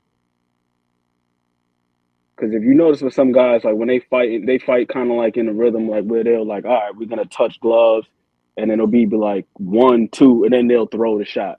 Mm-hmm. Mm-hmm. Zhang was getting him a lot with that, where he was just boom, boom, boom, boom, and they're just getting in this little back and forth with the lead hands, and then he's kind of like hypnotizing them, just like rocking them to sleep, because Joyce is falling into the pattern. It's almost like you see like in the old cartoons, the little Indian dude playing the flute with the little Oh snake. yeah, yeah, definitely. That's exactly how Joe Joyce looked. It's He like charming them, snake charming. charming them. He's just controlling them. Lead hand, lead hand, lead hand. Not even throwing a jab, just lead hand, lead hand, lead hand, lead hand. And then once Joyce falls into that pattern, then he breaks the pattern. Right hook Yeah, yeah. Once he, around the guard, then throw the yeah, left hand. Joe Joyce cannot afford to fall into that trap. Once he starts touching his hand, Joe Joyce has to fire something with conviction. Just fire it. Just limit that. Don't allow yourself to get caught up in that because you're gonna lose that battle every time because this guy has the quicker hands. Mm. So as he's going to touch your gloves, just fire something around it or fire to the body. In the that's what I second was round, he thinking. had a lot of success going to the body. That's what I He was had a thinking. whole lot of success going to the body. And from my understanding, Zhang has had stamina issues in the past. And I'll even say this around the third round, after that second round, I saw Zhang breathing through his mouth. Yeah, I was So I thinking said, that. forget about that. Forget about being a headhunter. Go to his body. Go straight to it. Yeah, that's what I was thinking. That's his best option to try to break his body down a little bit so he can tire him out. And then, like you said, at that point in time, it'll open up what he likes to do and is go to the head. And it will take a lot of the legs up from under Zhang as well, too. Yep. And that's another thing I would say too for Joe Joyce. Make him use his legs a little bit. Make him use his legs a little bit. Another thing I noticed with Zhang too is that he wasn't really fighting too much on the inside. I think that Joe Joyce may have a slight advantage on the inside. It seemed like every time they were on the inside, Joyce was the one doing the work, and then Zhang would look to push him Push back. him off. Yeah. Yeah, look to push him off because his best punch is definitely that left cross. So did I watch Joe Joyce against Usyk Parkin? Yeah, Like Just said though, that promotion is brutal. That eye for eye, yeah. They they categorize that eye badly on that oh last yeah, fight. yeah they did. Yeah, they did. I mean, it's a little bit risky, but there's definitely spots for him to go to the body though. Patriots is because I was seeing it. There's definitely spots. There's a lot of opportunities again, especially when they're in that whole lead hand battle. Hey, hold on 1 second, fella. Hey, senior man, what you playing pocket pool over there, man? You deleting people and got people going into timeouts and stuff, man. I think you must got your phone in your pocket or something, cause you timing people out, man, and deleting texts and everything. Get yourself together, bro. What you got going on, man? You over there playing pocket pool or something, Jack? Hey, Patriots won, man. Forgive us, man. I don't know what senior got going on over there, man. Get this thing together, man. Stop playing that pocket pool over there, Jack. Forgive me, fellas, man. You know, you get on these youngins, man. They over there playing pocket pool and shit. Commence, fellas. I apologize, man. I know you straight. So Jay, what you see? Man, I'm gonna be honest, man. I've never seen Joe Joyce make any adjustments before. I've always seen him always the same, to be truthfully honest. Uh, I definitely feel though that he gonna have to speed himself up for sure. You definitely gonna have to speed up, man, because it seems like from just the highlights I seen, 'cause like I said, I didn't get a chance to actually see the fight, but it looked like Zilly Zhang was just always one step ahead of him, man. You dig? And he was kept catching them with the same shit over and over. You know, it wasn't nothing different or nothing new. He kept hitting them with the same shit. You See, dig? And he didn't make no adjustment from that. So hopefully he doesn't allow. I hope they've looked at. Well, I know they had to look at it, seeing what the hell they were doing wrong, and I hope that they correct it. But my thing is, you got to learn how some of the better fighters, man, know how to make that adjustment in the ring, man, and that's going to be important, man. When you see something ain't working, man, don't keep on trying to continue on doing the same thing over and over and think you're going to get a different result from it, man. You know, make adjustments during ring time, man. So, but for some reason, man, the odds makers got him as the favorite again. So I guess we will see. They got who as a favorite? Joyce? Yeah, Oh wow. yeah, they got him at a -105 and Zhang at a -120. You know, I mean that's basically what they're saying. It's a dead even fight. You dig? But they have him He's as the got slight just like favorites. yeah. Hmm. well, I mean, the thing, like Ant said, is that that was the plan. So, I mean, that was what happened in the first round. Was the same thing. Just Paul out there with the jab, just to give him something to distract him, so he could just loop across that hook. Hmm. So that's something you can game plan against, and you can definitely make sure that happens Hmm. Hmm. more Hmm. scarcely in this fight. But I think that the body work is what's really going to where he's going to pay off dividends if he can commit to it and he can execute it. Hmm. Hmm. Because you gotta, I mean, if you can get him tired, them hands get the drop, and then Big Bang gonna start getting tagged a little bit more than what he was in that first fight. Then it, it can definitely change the game for Joyce. I hope so, man. I mean, I don't want to see the same thing because I mean, every fight I have seen from Joyce, like to me, it looks like he just outlasts people because it's Hmm. just nothing but just Yeah, he's punch dur us, punch us.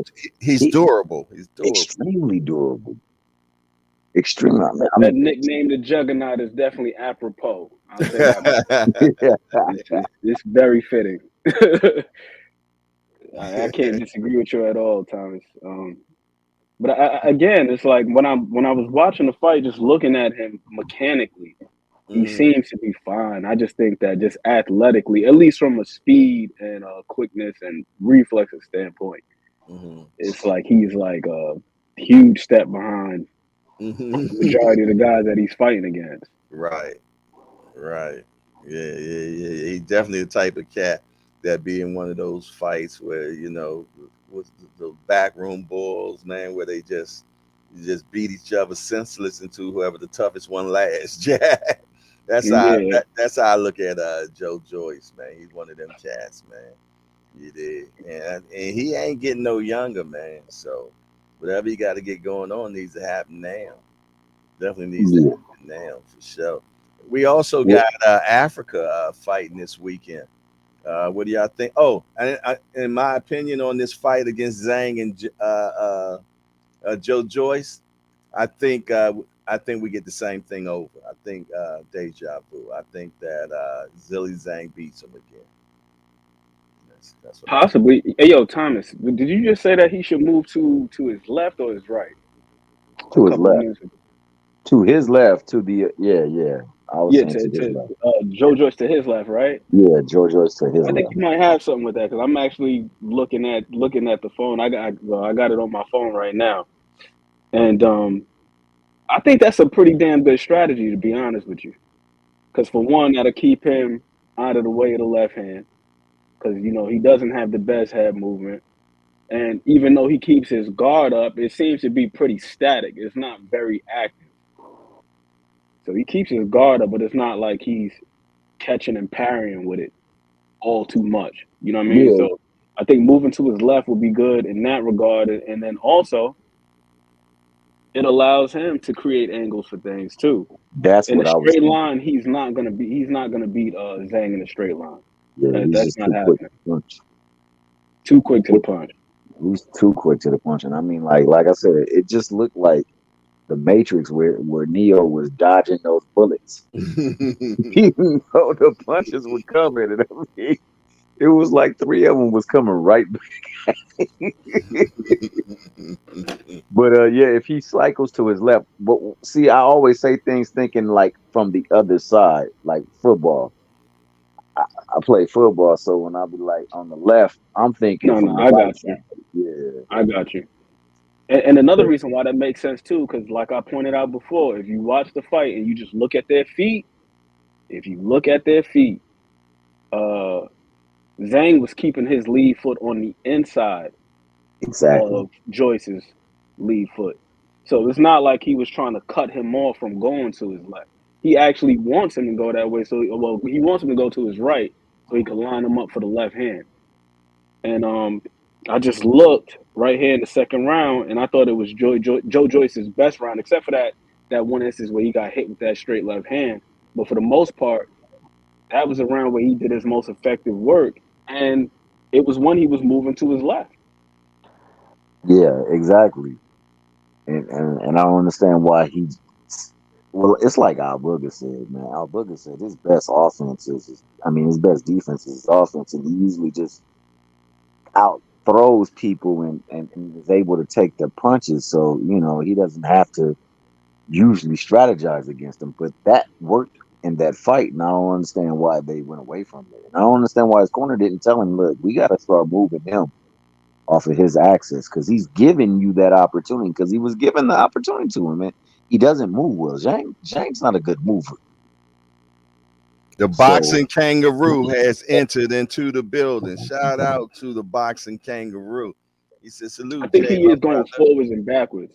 I think he is going forwards and backwards and defensively. But I think coming forward and moving on angles, I definitely can see that.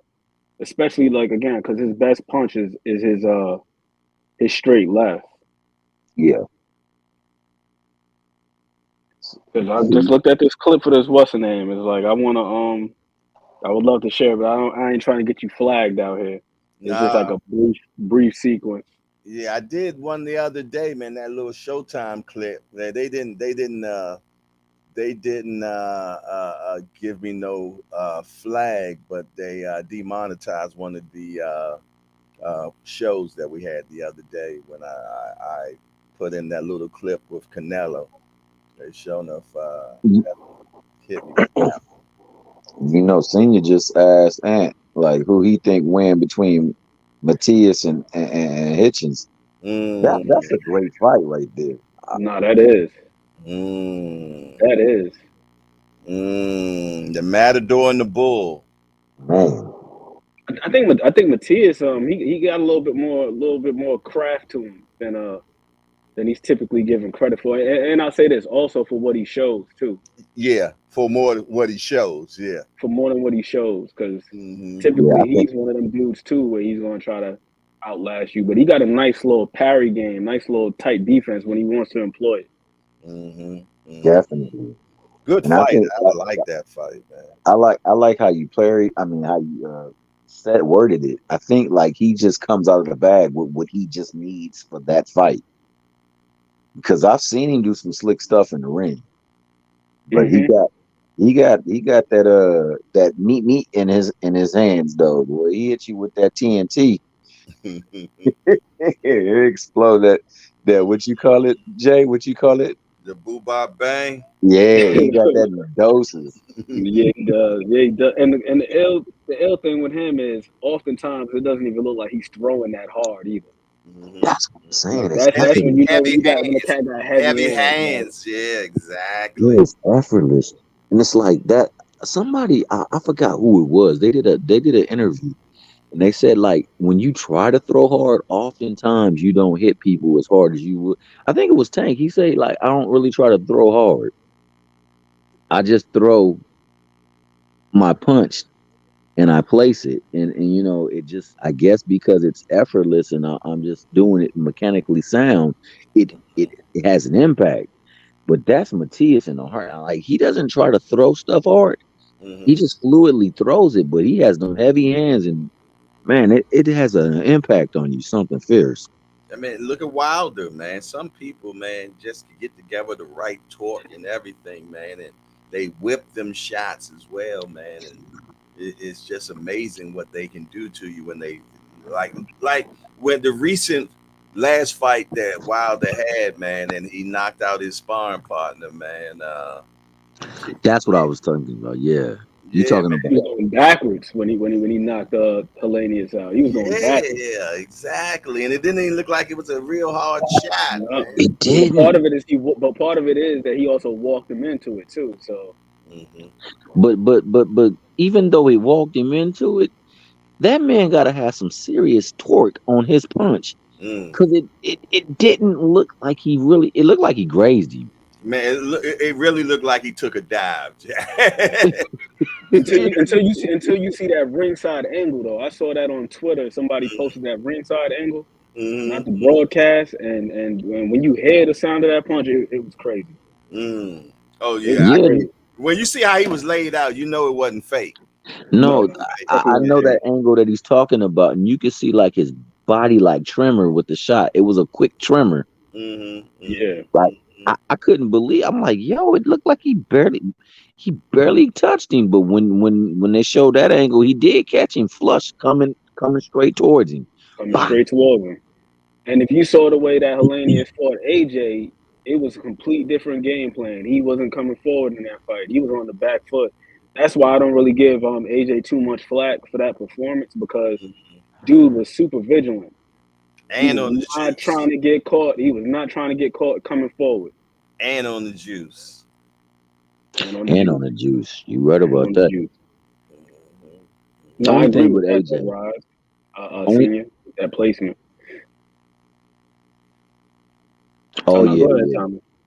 Mhm. I had just was gonna say, I think AJ's major problem is like he doesn't fully commit to what he believes he can do until like it gets too later on in the fight. He second guesses himself, it looks like, in the ring a lot, instead of going out there and just letting whatever the game plan go, commit to it, and allow his punches to take full effect. But I mean, that's just an observation I've seen, and especially No, it's a since fair one too, man. It's a fair one. You know what? And I knew exactly where you was about to go with it, because I had a similar like preconceived notion about as to why that was. Like, I thought it maybe had something to do with the Andy Ruiz fight, but after exactly, after the Jermaine Franklin fight, in the post fight press conference, he said that it's not about him being afraid to get hit or anything like that. His biggest concern, out of his own mouth, is gassing. He's concerned with his. The If you can say muscles. that out loud, if you can say that out loud, that right there should tell you exactly what it is that you need to be working your hardest to fix.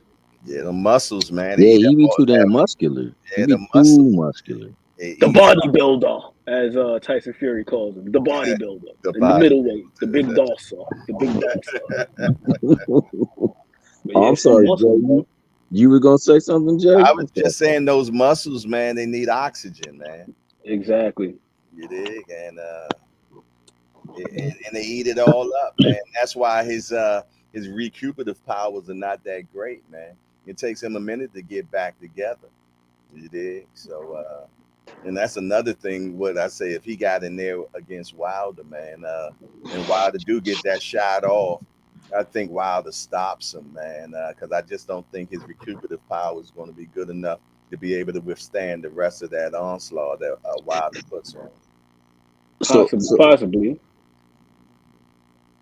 so, do you think then? I'm gonna just jump to a different boxer and a female on top of that. You think that's what affects Alicia then? Because she seems to have problems with stamina as well too. Yeah, I think so. she's very Very muscular. muscular, and she's She's been very like much. that too. I saw that picture of her from when she was a kid Mm, in the boxing gym, and she was swole as a kid. Like, yeah, Yeah.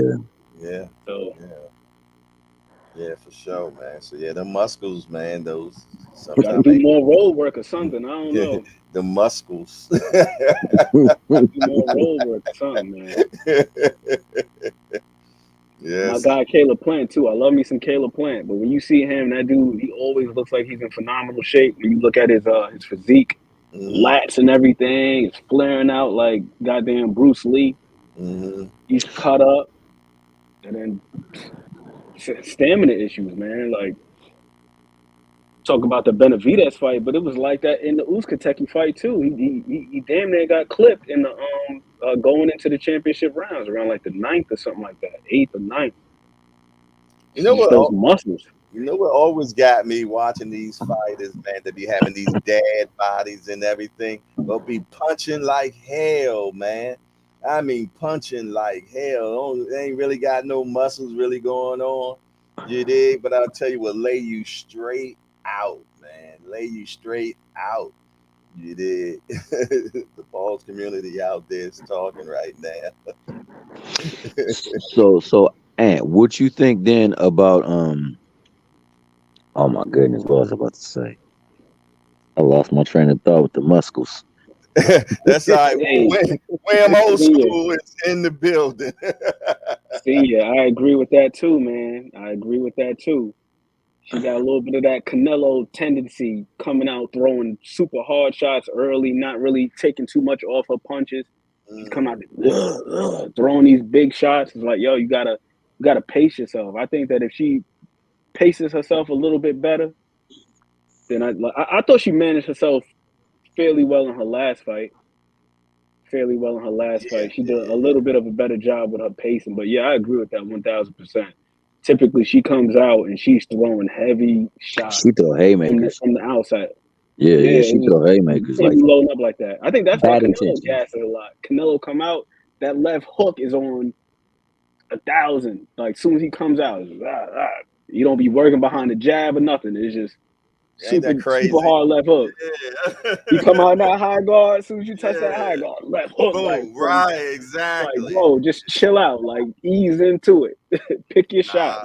Nope. What about No. what Patriots one just said? Do you think Herkovich can get AJ?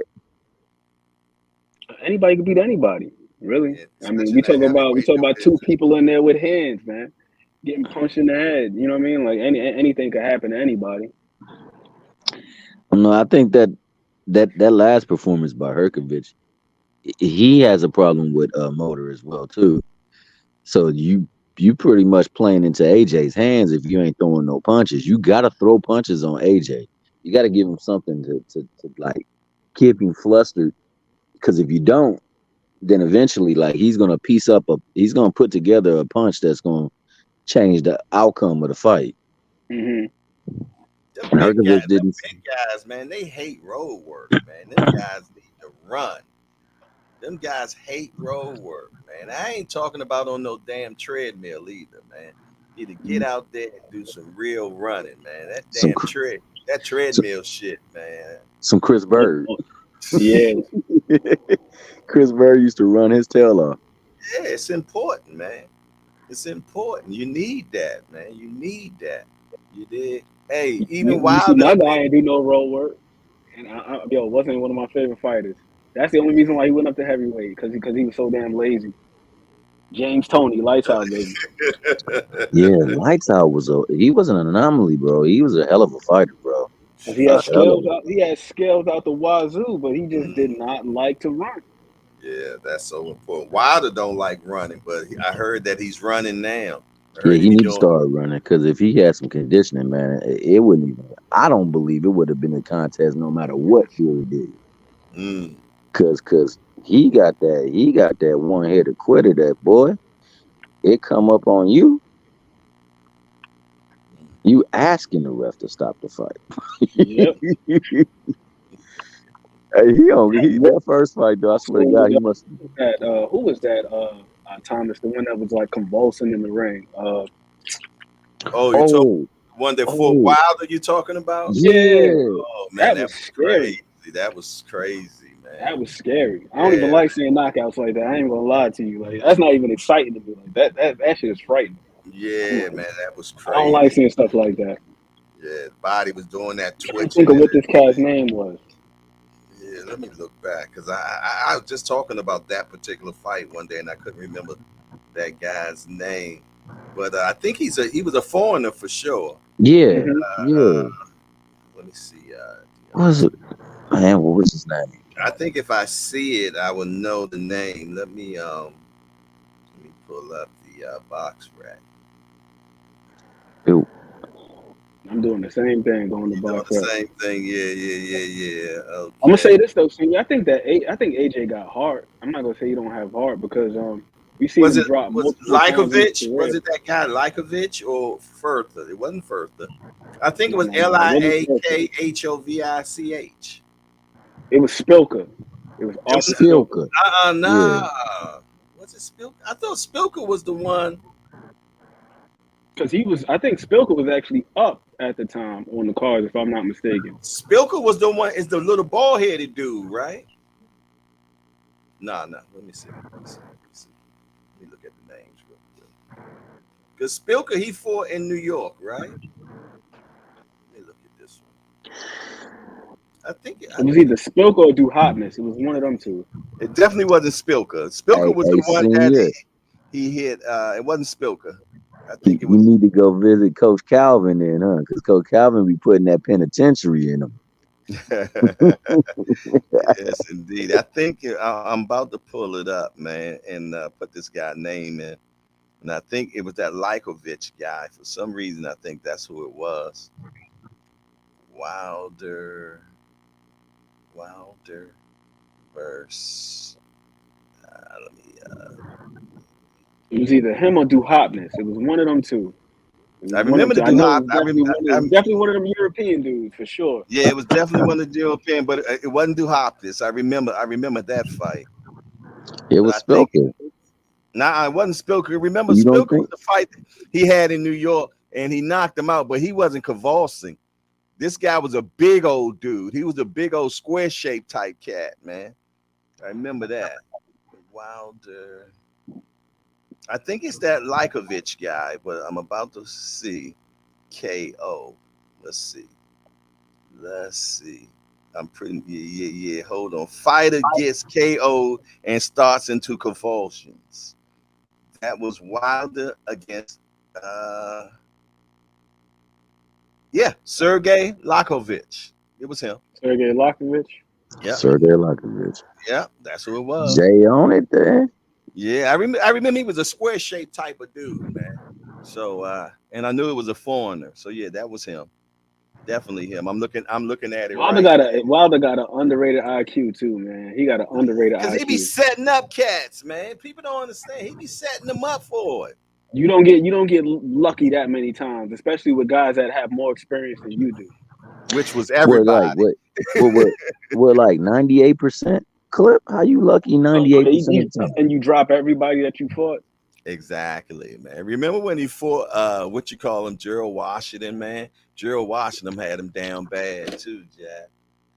Look who done graced us with his presence. Hey, Just do morning, boxing kind sir. is Oh my in the goodness. The building. man. The man. Yes, sir. I, I The I must have say, made magnificent. it. man, I how have can I made not? How it. can I not come join the hangout when I see three of the most solid people in this space, man? Jay, appreciate you as always. Thomas Hill, my Oh guy, and man, Ant, man, y'all some solid dudes, man. I appreciate y'all. How y'all appreciate feeling you. today on this good Wednesday? Hey, Oh it just man, got greater when you hopped on, baby boy. Let us yes, know something. indeed. Yes, Like Man, like Jay indeed. don't know, like man. Jay Like, listen, Hardcore say, I, talk to I me know I quick. ain't known you forever, but I definitely 1,000,000% rock with your energy. And like I said, I'm supporting 1,000,000%, bro. I love Oh the man, energy, man. The energy, the good laugh, good boxing conversation. It's your one-stop shop, man. You get a little bit of everything. And he has Oh, surprise guests on y'all, man. Got it. yeah. And I'm always with building, and that's what y'all doing. So this right up my speed. hmm I've Hey, been man. waiting. I've been waiting for you to come on, man. man, I always tell I Just, know man, just Thomas solid be as on all me. get up. I had to get my little running out the way early. Now I'm in front of my laptop Oh, where I he could, training. He yeah, training. yeah. saying still your baby boy is something different, man. He keep my hands full, bro. Hey, Yeah. Man, Jay said bring he me got a just a spot green for him baby. whenever you need to take a little load off your hands. Man, bring them on by, He said Jack. he got the hardcore hangout. Hey It's man, like, and that's a dope name, Hardcore Hangout, man. Yeah, you know, the who's good good, Jeff? energy. I What's heard y'all good with speaking you, about my man? boy Wilder, man. Oh Yeah. yeah. Probably the Yeah, most people think underrated he, IQ in the game is between him and maybe Tank. Mm. yeah, I And I think mean, and what I mean underrated in terms of it being recognized. I'm not saying like you Wilder know what I is think is a the cause savant of or that. anything I like think that, but Wilder, Wilder and think got that same kind of issue. Senior, what it do, man? Salute to the Rise podcast, man. I think people are so hung up on the names that are not on the resume, they're missing out on the skill set that's being displayed every time them dudes get in the ring. You know, especially with Tank being a smaller guy, I just don't see how people don't see it. They're missing it, and it's like he got to show me against this. He got to fight this. I get all of that, but still, are you missing what he's showing you in there? Like I think you missing it, and I Mm. think because of the names that are not on the resume, and they making a big mistake. And we just So learned the hard way that resumes don't win fights. So I just never want to hear that again. I don't want to hear who he ain't fought as to why he won't beat somebody else. That it's just not always the case. We just seen that. You know what I'm saying? We just seen him. see, and another thing with the resume talk too is like the Um, people that you saying his resume is lackluster compared to who's on their resume. Like nobody at that division has fought anybody of merit, save Loma. Loma's got fought by Theo, and he's gotten fought by Devin. mhm. So like you mean to tell me like that makes your resume that much better than anyone else? Because Tank fought people that were champions and hadn't lost many fights. So, he was doing something special against people that had been proven in that ring too. I mean, you can't take away, Sure like you said, did. you can't take away what you see in the ring, no matter who it's against, because as you Mhm. saw, resumes don't win fights. Fighters win fights. They just don't. His skills win fights. Preparation win fights. Salute to my brother William Old School. Yeah, man, preparation and stuff like that win fights, and we learned that, more so. I mean, if you ain't know it before, you definitely know it after seeing EJ and Bud. I do. I feel like I know that.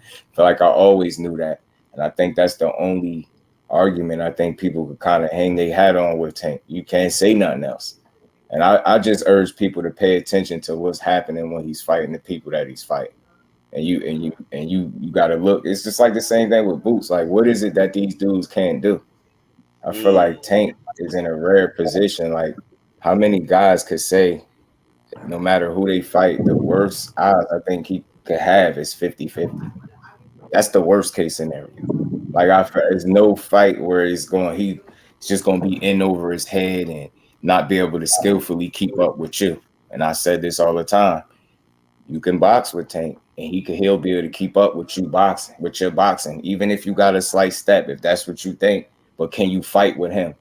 When he turns into a fight, what you do then? Can you box your way out of that? So that's the issue I think people gonna run into with him. Yeah, you're gonna try to box him. That's the smart thing to do. But the problem is he can box too. Mhm. But and he's gonna be able to box with you, I think, and keep up with you step for step. But the question is, when he turns into a fight, what can you do? And what are you able to do with that guy? You get what I'm saying? So may the church it's like say amen. Mhm. get poison with him. I'm always Beautifully support put, that dude Joe. because I think he get. I it's crazy to see the hate that, and I'm calling it hate. I'm calling it what it is. There's no other. It's nothing else you can call it. Like how you can't appreciate what he's showing you, but even just the stuff he been through, like the backstory that is Tank.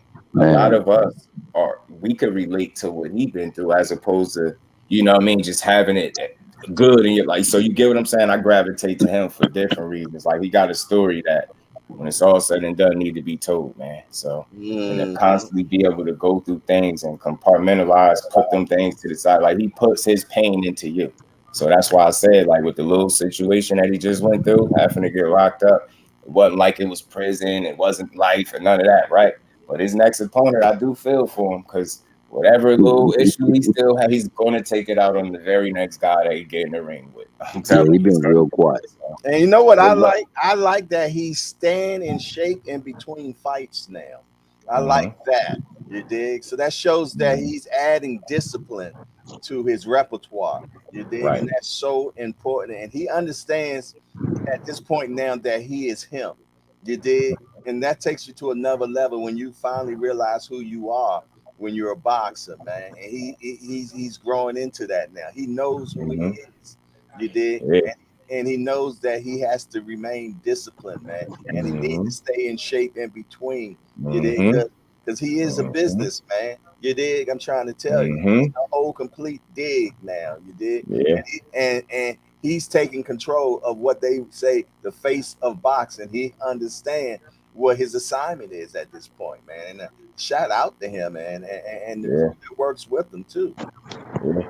I love to see the maturity from him. It's like people ask for him to, you know, show a certain type of energy and behavior, and when he do it, it's sad to see it get overlooked because you rather, drown out the conversation with resumes and stuff, stupid stuff. This guy growing up in front of you, he got the game from one of the best, man. Don't think he ain't picked nothing up from Floyd, man. He come into his own, and Mm-hmm. he's so comfortable at this point in his career fighting. I'm talking about. Like you ever look at his energy, look at how he relishes the moment. Like that's his yard. Like, you know what I mean? Fighting that's it for him. Like you Mm-hmm. just, how many people are you going to see with that level of comfort, no matter who they in there with? Mm-hmm. Dude looking for his mom in the crowd, he talking to people like, come on, man. He's so comfortable in there. He's like he's right And at home, bro. composed. Yes, and that's why I say for Mm. you to beat him, gonna have to do something that no other fighter did. That's respect. Respect. I ain't saying he's just gonna walk through everybody, but you're gonna have to present something to him that he's never seen before. You can't make this dude uncomfortable, which is gonna be difficult, I believe. You can't make him doubt himself, which is also something that's very difficult to do. You've never seen that dude. You've never seen a sense of panic on his face in his career. You've never seen it. The Yeah. dude, no, he's comfortable with himself. He understands himself, and he knows it don't take a whole lot for him to get you out of there and hurt you. Get what I'm saying? So it's not too many people that you could say are more comfortable in the ring than he is, Yeah, and he that's and knows that's what it. he's going And to. that's the key thing. He's comfortable in the Uh-huh, ring. That's uh-huh. the ring is his sweet spot, man. You did. That's Yeah, what when he's in there. Oh man, that's where he wants to be, man. That's where he's the most relaxed. He's not anxious. He's right. composed, and he's a student of the game as well, man. Yes, he is. Trust me, man. And he's watching. He's taking his time. He's downloading information. Y'all don't hear people say, "Oh, he's downloading," like how they'll say with Crawford. But Tank ain't no fast starter. He taking Mm-mm. in information. He watching Mm-hmm. what you do 2 and 3 times back to back to back. You did? Waiting for the patterns. Mm-hmm. Yeah, Waiting for them patterns, and as yeah, soon as yeah, he yeah. find one, He he come exploit it. and then he come back and he come in the corner and say, "Oh, I got him." That's what timing is, though. Pattern Mm-hmm. recognition. Mm-hmm. That's It's why Yeah, I not that's say, speed. man. It's not reflexes. It's pattern recognition. Yes, sir. Very yeah, smart. Very that's smart, dude. that's exactly what I saw in that Spencer Crawford fight, pattern recognition. Because like the first round, he was just looking at what he was doing the whole time. I was telling my cousin, Mm-hmm. yeah, he just gauging in timing, gauging his Mm-hmm. timing, gauging his timing. Because he wasn't even throwing it. And then once he started throwing, like he was throwing it in between the punches, and he was making the necessary adjustments and things like that. Man, The Crawford is a intricity, smart dude, man. He's a smart dude. That's a yeah, smart and dude, see, man. like you said, that's an underrated principle of Tank's game. You see Mm-hmm. it in Shakur, but I guess you don't see it in Tank because the aesthetics look different. Yeah, the knockouts Yeah, overshadow just how well, no, well he boxes, and I think that's going to play to his benefit because bro. again, you hear these dudes, a lot of these dudes always focusing on power, and I feel Yeah, like that's where you go wrong. You I hear that. cannot. I hear that little hardcore in the Right, background. my I bad. Yeah, You hear hear that. him back No, there? no, that's hey, all hey, right. he's That's music. speaking. That's music to my ears, man. He Don't you he said stop my that. dad over here Yeah, he talking, probably bro. Don't hungry or stop. He, something, he greedy said, stuff. "Dad over there cooking." Uh-huh. Uh-huh. That's the, believe it or not, that's how she used to get him to settle down. So turn on the live of mine, or if I'm live, turn it on. He hear it. It's You hear settled the down voice. sometimes, but when he hungry, that overrides everything. Everything. He want his So they leche in the definitely morning. recognize the voice, man. They recognize the voice. Right. That's why I suggest that when the baby's still in the womb, Right. talk to to the him. womb as much as possible. And That they used really to, do recognize. And I'm gonna tell you from my own funny. personal experience.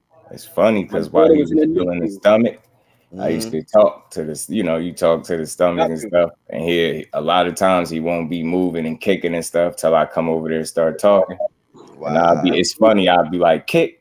And shit be like, he did it. Throw a little kick. Not saying that he actually knows, but it's just funny that I really come there and start talking and say kick, and you will see their stomach move. Babies or something, man. But this little dude we got our hands full, man. That's all right. That's all right. They You're recognize blessed, the man. voice Yeah, and the man's Baby, voice, but it having a little bit of a deeper tone to it. yeah, Mhm. It yeah, moves yeah, through the no water doubt. in there. When Yeah, I'm my gonna Yeah, tell daughter you. no was doubt. born, she was in the NICU. I just want to say this real quick. She was in the NICU, right? Because she Uh-huh. had swallowed meconium on the way out. So it got right, lodged in her airways. They had to suction it right. out. She Mm. wasn't breathing. She was in the Wow. NICU for a week. They had her hooked up to all these tubes and all this stuff. Mhm. And, the machine where you see the heart rate and everything.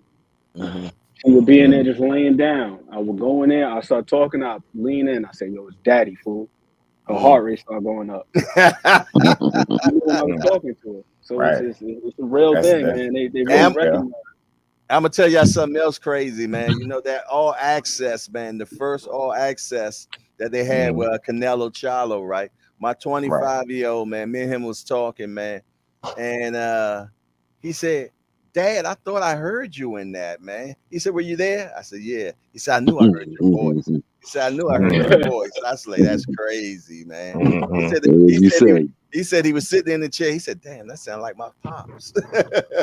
So you can hear it's just out. You can just hear it, man. Your Right. parents' voice stands out of everybody in the crowd. You Right. dig? hey, I heard you going, yeah, yeah, yeah, yeah. I was like, that's Jay right there. I was saying it to myself because I wasn't sure, because I couldn't see nobody, but I was like, that sounds like Jay Hardcore. Right? Uh-huh. I Uh-huh. don't know nobody do that like that. But Right. Oh, they wrote an article and they used some work you did. Who? Boxing News 24 at that time. You talking about the Canelo when Charlo was walking out? Uh-huh. You was mhm, recording. Yeah, it was an interview or something you did where they referenced your interview, and I remember they used you by name, Hardcore Boxing News. It was with one of the interviews you did around that time. That was dope to Okay. see that. Yeah. That's why I say, like, not only was I hearing your voice in other people's videos, like Mm-hmm. I do my reading too. Like Mm-hmm. I watch the videos, but I do the boxing reading too. I do it all when I do my little research. And I was Mm-hmm. reading and they referenced, one of the interviews you did. I think there was some questions that you asked. If I'm not, I don't remember in specific, but I definitely remember Boxing News 24. It was referenced Mm. Hardcore Boxing News, and one of the interviews was something you did that weekend. Something you That's did, and that's what's they up. picked up That's on it. what's I up. thought that was dope.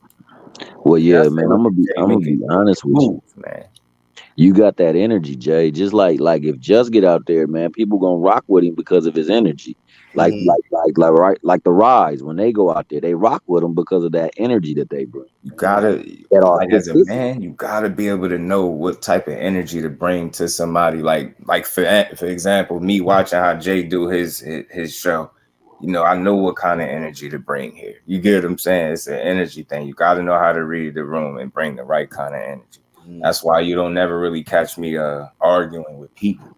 I Mm-hmm. try to give people the energy I want them to give me in return. So if it No stay doubt. that way, you never hear me going back and forth. I'm really an energy person. Yes, I'm an energy guy too, man, because I Hmm. believe that energy runs the world. You did. Right. You dig? And Right. it could be good, bad, or indifferent, but there's going to be some type of energy, and certain energy don't match with certain energy. You ever got when you was a kid and you get these two magnets, man, and if you flip one and you try to put them together, no matter what, They they will push not. away. Hmm. Exactly, Mhm. man. And sometimes it's like that with certain people, man. Certain people I just can't match with, man. I get this feeling inside, man, and it's just like that magnet being flipped. And Yeah, when I that's a fact. yeah, and I get away from them type of people, especially if I keep on getting that eerie feeling. You dig? That's letting me know that I don't supposed to be around you. Yep. You gotta listen to yourself, man. Yes, sir. And that's what they say Energy is so type. important. They said know thyself. That's so important, Mm-hmm. Senior say he big on energy. I'm with that too. Like as a man, you feel like you supposed to know how to move and what kind of energy to put out. Like I think it's man. a certain way we supposed to behave and Hmm. conduct ourselves. And I'm big on that. That's Same why I here. say I take my respect everywhere I go and I give it. So that's what I want in return. So I'm big on giving out the energy I want back. And Man, like I said, Justin, can't nobody speak dirt on your name, bro. You as solid as they come, bro. That's I've right. never seen you out of, even when you get a little heated, you still Mhm. respectful within it, man. It's Right. like there's a scripture that says, "Be angry and sin not," bro. I think you done mastered the mm, craft of being Mhm. upset with what something says, but still being respectful and mindful that it's someone Right. that's saying their mind, speaking their mind and their thoughts are not your thoughts. Right. So you know you still craft it in the manner of I respect. really believe in you know, we have a responsibility with our voices, man. Like big yeah. show, small show, it don't matter. Like I want to be Hmm. known as that. You get what I'm saying? You come over there, you gonna know you gonna get your respect, you gonna get your just due, whether you Hmm. a fighter or somebody in the chat that's cooking. You know what I'm saying? I just like my whole reason for being in this space is to give people their credit, and I think sometimes people miss that. So when they hear us having certain bills, they assume that you give like we were saying yesterday with the Crawford thing, man. A lot of people go, I think, too hard. It's not that deep. We it's that's a permanent like you put jackets on people based off very, very limited pieces of information. And like I'm cool with people feeling like you don't move the right way, but I can't be the guy that's calling them all types of this and that. I'm not into that. Like he didn't like this is business. Like I don't see where everybody got off tearing into him like that. But it's just weird, man. It's weird. Mm, I gotta move different. I gotta do it different. Okay, mm, it's like I said, it's easy. The lazy part is the critique. It's easy to do that. It's easy to sit and look at something and be like, have a bunch of negative stuff to say. But I think the work is in trying to understand the moves of that person and trying to have a conversation based off that. And a lot of people don't want to do that because they feel like you justifying how a person moves when we really just trying to get some understanding or make sense out of it. You get what I'm saying? It's not as cut and dry as somebody just being a hoe. Like you get what I'm saying? That's what they be calling them. Like, oh, it's just hoe this, it's hoe that. That's mm. easy. It's easy to call him out his name, but it's Yeah. different to try to understand him, being that he could be a difficult person to understand. You get what I'm Yeah. Let saying? me say this though, Just. I think that there's a fine line between criticism and cynicism, and oftentimes we cross over into cynicism. I think that Mm, criticism is being able to look at it from this angle, look at it from that angle, and then whatever you deduce from that, that's what it is. But oftentimes we're not doing that. We true. have we're coming into situations and we're looking for a confirmation bias. Mm-hmm. Like, oh, I already feel this way about this dude, so now this just reaffirms what I felt about it, Yeah. Mm, as opposed to looking at, like you said, from a more, I guess, objective standpoint or objective vantage point. Just that's what I was saying yesterday. I was like, I can't knock the man and call him out of his name for what he's doing in business, and then I see him in other settings, and He's showing you some real stuff about him. So it's like this is a very small piece of like this. I don't know. I can't just make those very permanent assumptions based off the limited information that's out there. And given that my style, people should know that I'm always looking for an area to give somebody credit where another person won't. That's what I'm about. That's what I do. Get what I'm saying? You could try to twist it and make it be condoning, or I just can't tell a man how to do his business. And again, think about this from this standpoint. To say to a guy, he's a bad business, he does bad business, but he's sitting there, what, 10 figure guy, like mm. you you telling get a into 10 it. figure guy he's bad at bit. Like, just think about that. Put your thoughts into that. You get what I'm saying? It's like, Yeah, I especially don't when know. he done went head to head with the top guy in business. I'm talking to Bob Father, and Uh-huh. still was the one that came out on top. You did. Uh-huh. Bob came out and said, "Hey, basically he outschooled me when it came to business because he was the one losing the money and Crawford was the one gaining the money. Because Talk every to him. fight that Crawford fought was always 3 or 3.5 million per fight, no matter win, loss, draw, how many people showed up, no matter Right. what. He negotiated that he got the upside of the nickel, man. But Right. I tell y'all what, man, we got a record in the hangout right now. Ant McQueen has made the biggest word in the chat so far. No one has made a bigger word than Ant so far. He Uh, has compartmentalization. That has been the biggest word chatted in the hangout thus far. So he does have that record in here, y'all. Hey, let's go. I'm about to hang that plaque up on my wall right now. Hardcore hangout, Scrabble champ. This man I'll is take it. extemporaneously putting words into the chat, man. You know what I'm Goodness saying? gracious, man. Got- That thing almost got 20 letters in it, man. He's the Why, thank you, Thomas. I appreciate the kind words. You know, I want to thank my grandma There you for go. getting me Get my it. first dictionary. Uh-huh. Yes, But indeedy, yeah, you got to be able to compartmentalize, and oftentimes we can't do that. We can't separate two different ideas and hold them in our hands at the same time. And then I think in this situation, as an Errol Spence fan, I feel like a lot of us we've been conflating favor and integrity. conflating. Well, I tell you Yeah, what. like it would be nice if he were to have the rematch at 54, Crawford, but Mm-hmm. integrity is honoring what the contract says, and the contract says that whoever won Mm-hmm. is whoever, the one who could dictate the terms in the rematch in regards to weight. So Mm-hmm. Mm-hmm. that's integrity, holding up to that. Tell him, man. But it would be nice if he was like, yo, let's do it Right, at yeah, yeah, yeah, 154 yeah, and yeah, go. yeah, yeah. It'd be real moral of you. hey, That go way, on and cook, that's Tommy. favor. Go on Yes, and cook, please. Tommy. You've been silent. Go on and cook. What's I've up? been silent, man. Good morning, y'all. Man, I just want to reiterate. I Good know I morning, said this bro. before. Y'all know I'm big time Bud fan. Nah, If for real? just a little bit. But Wow. if Errol Spence Jr.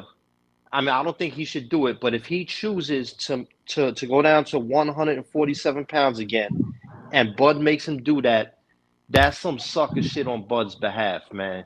He can do it. He could do it legally.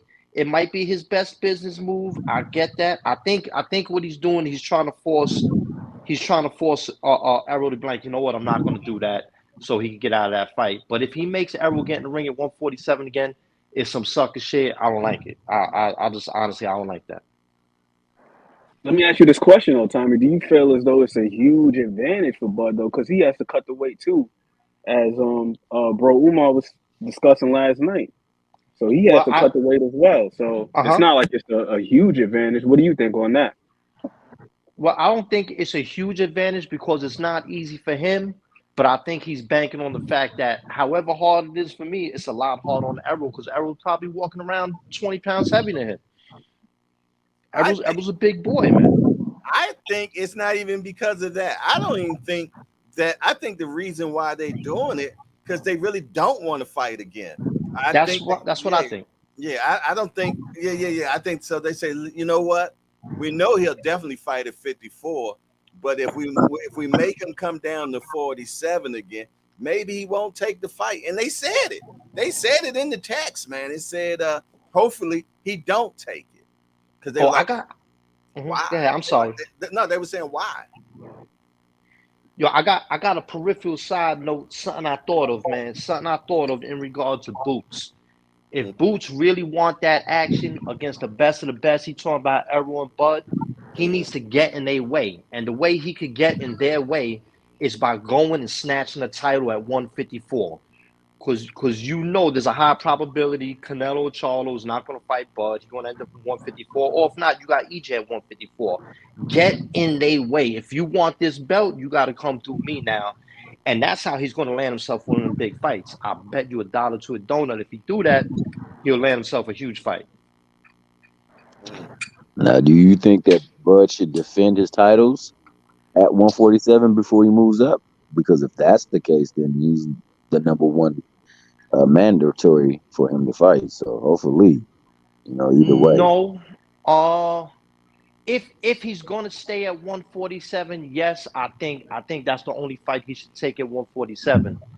If not, I would prefer him to go up, get a belt at 154. Hopefully EJ does the same thing. They rematch, and then whoever wins defend their titles against Boots. Make Boots move up to face them. They old men. They older dudes now. They ain't got to keep beating their body up like that. You know what I'm saying? Put that pressure on Boots to come up. Fair enough. Fair enough. And I think Terrence gonna smash Boots. You think Terrence gonna smash Boots? Yes, I do. Mm. When you say smash like how he did Earl? Nah, I don't think he gonna do it like he did Earl. I think it would be a very competitive fight. Boots might have the speed. He might be a little more athletic.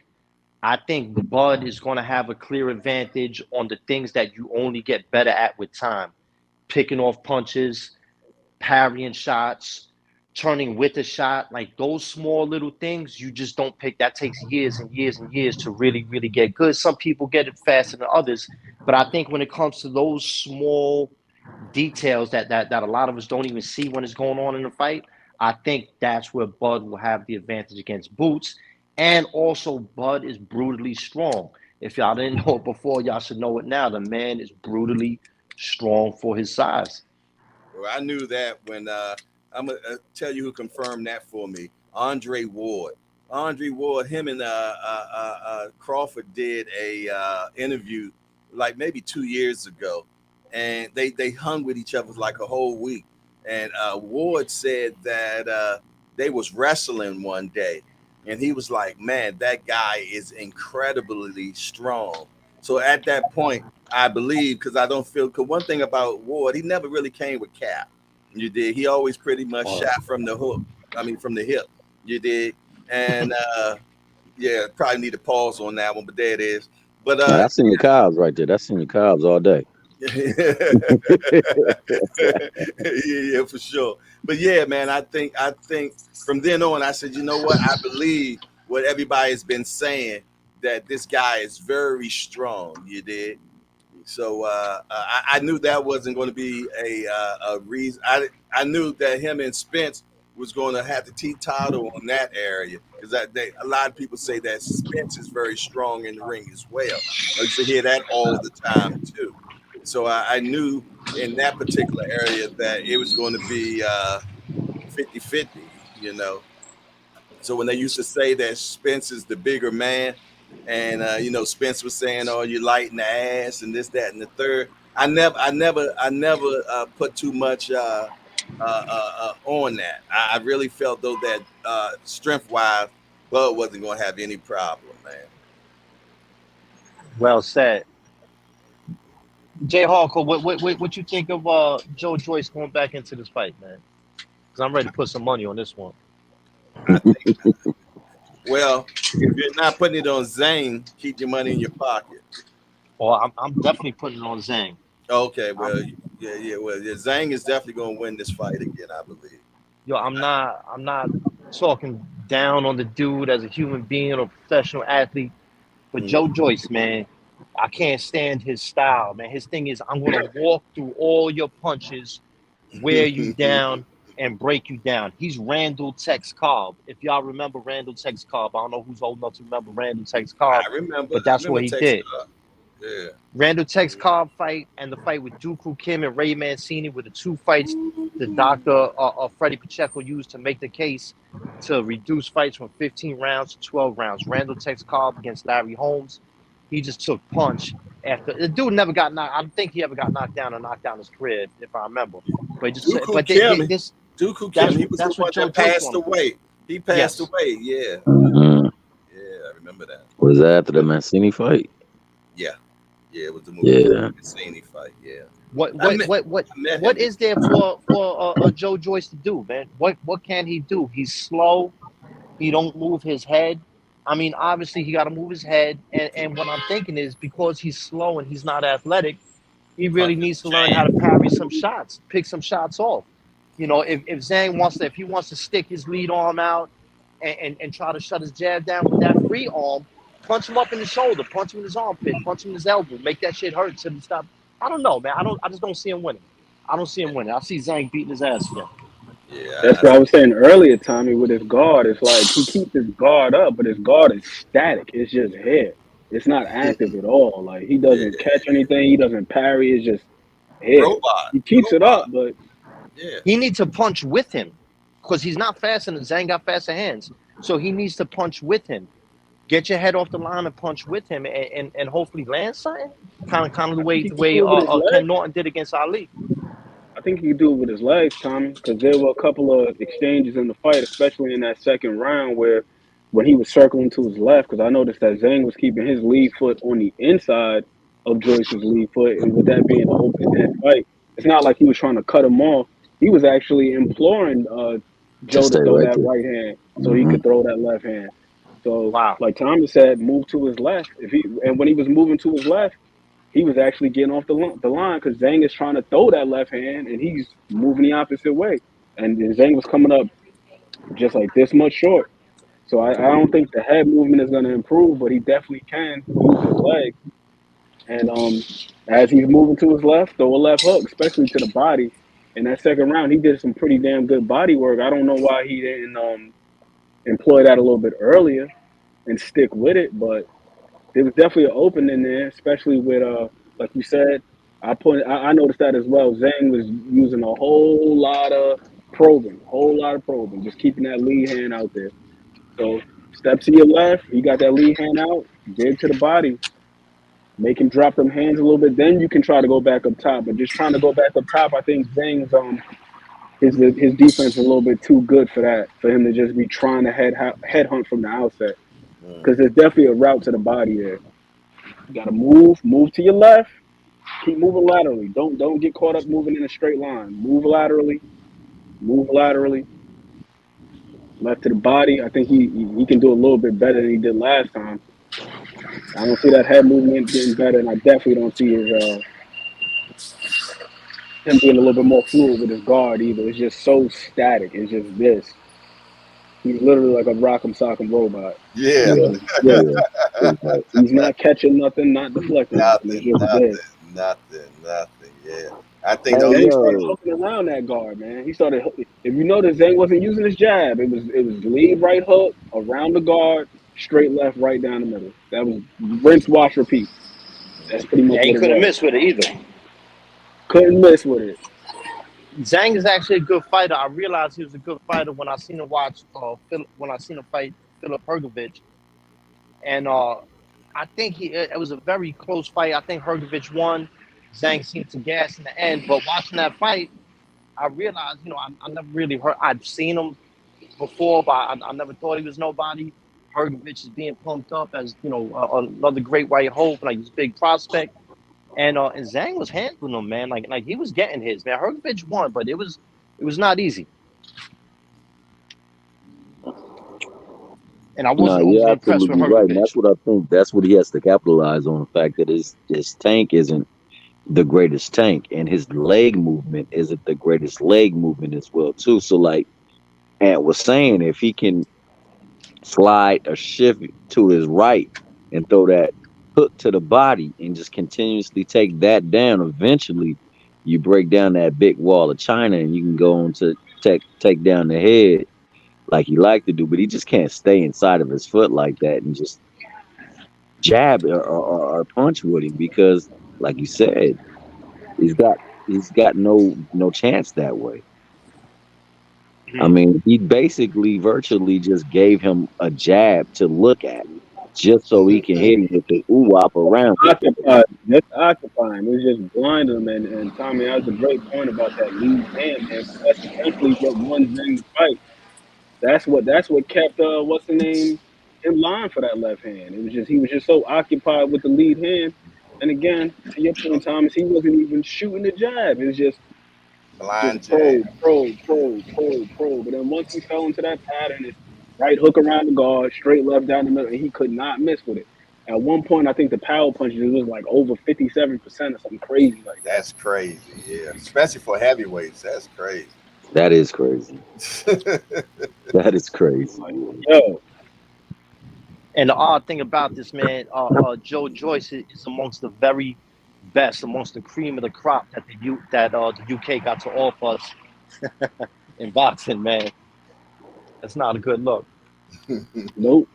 And I think he should definitely use his feet a little bit more. I mean, he's got the he who's he was a with? he Ishmael was a, Silas. he was He's a with Ishmael cheerleader, Silas. man. He was a So cheerleader, man. you with the you around the Cuban guys. You got to get your feet right, man. That's right. You can't be out here with the Cubans and you got bad feet. Who training with the Can't. Cubans? Joe Joyce. If I'm not Solid. mistaken, he's with Ishmael Yeah. Silas. Yeah. Oh, no. Yeah, Wow. they're Yeah, he's trying to they're definitely not trying to going to have that. correct what they saw, and you can see a lot of things. Like Ann said, there's a lot of things that he can take advantage of. He just got to be disciplined, and he got to be schooled to stay with it. If he can do it, then it's a different fight. If not, then it's pretty much the same. Well, one thing I like on training about Ismail Salas, what I noticed with the Cuban style is that they have a really good transition from offense to defense. And there's some real good defensive responsibility even when you letting your hands go. Like they always seem aware and they always seem fluid of how to move in and out from offensive to defensive minded. And that's I think that's all you can do with Zhang. You're not going to teach him to be fast.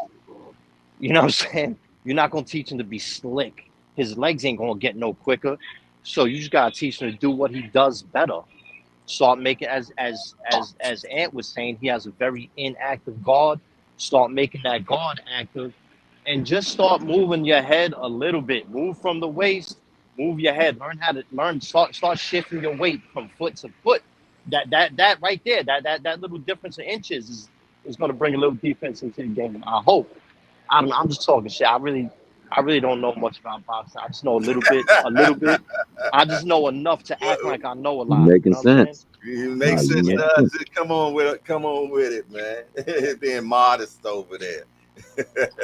Nah, you making great points, bro. You making great points. Because again, Exactly. just make your guard just a little bit more active. When you see the difference in the way in which these guys were defending themselves between Zhang and Joe Joyce, it was like night and day. One guy is like this, the other guy is boom, boom, boom. He's here with it, he's there with it. And then another thing too, just looking at their stances, Zhang was a little bit more bladed, so he's giving him a smaller target to work with. Joe Joyce is square as hell with his Square stance. as hell.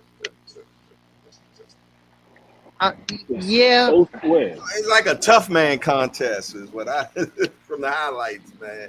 That looked like a goddamn tough man contest. Yeah. He was trying to win. I don't really like Joe Joyce getting bladed up though. You know what I mean? I don't really like him getting into that bladed stance because his rear hand, if his hands are slow now, bringing that hand from Facts. back in that bladed Bring it stance, back in. he's never gonna land that. Yeah, great, He will great never land point. that Great hand. point. yo, Great point. Great point. And he can't get out of the way. He's gonna be susceptible to hooks. He's gonna be susceptible to hooks. I think he got to stay squared up, but he has to know how to change heights. That's it. Sit a little lower, stand a little taller, shift his weight from foot to foot, and move from the waist. Active guard. That's I think that's the only thing you can do with the dude, man. I don't know. I spend too much time talking about a UK heavyweight.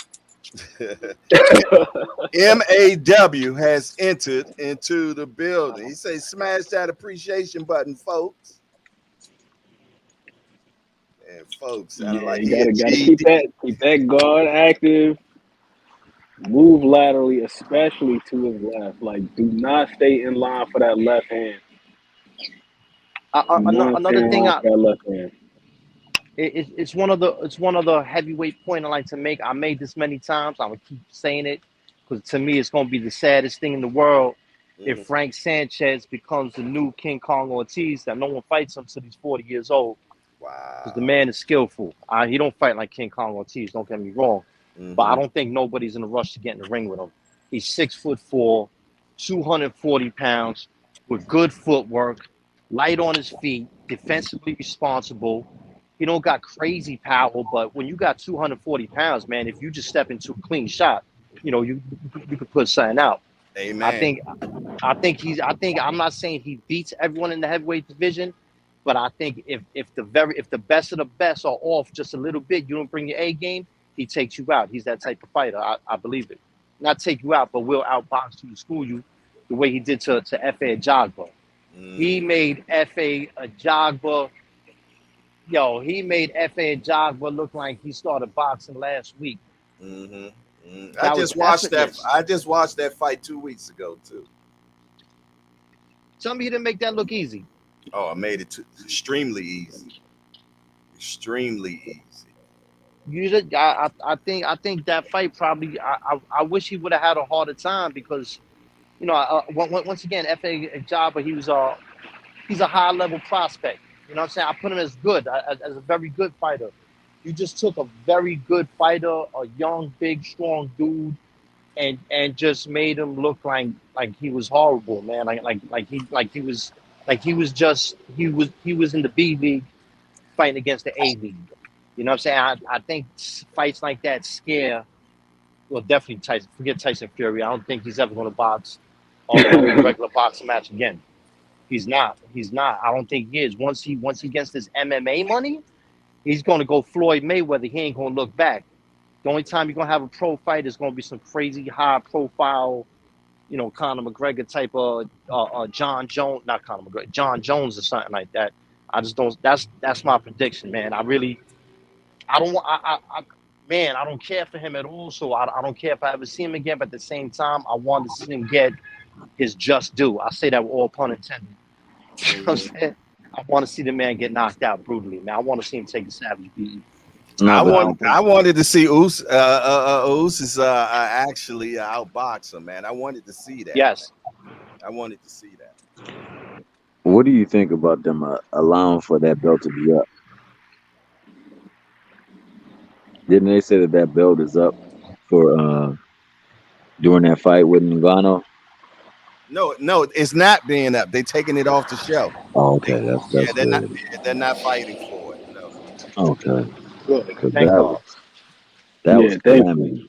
thankfully, because that's a slap in the face to all these other guys that have been out here, grinding, trying to jockey for contendership or contention, I should say, and you just let this dude just step in and fight like for a title. That's crazy. Yeah, that's a suit, if I'm not mistaken, right?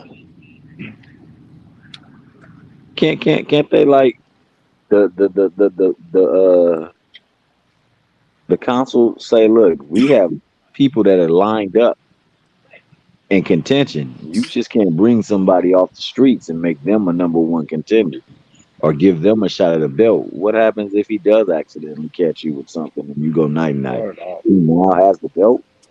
I mean, that would be something wild.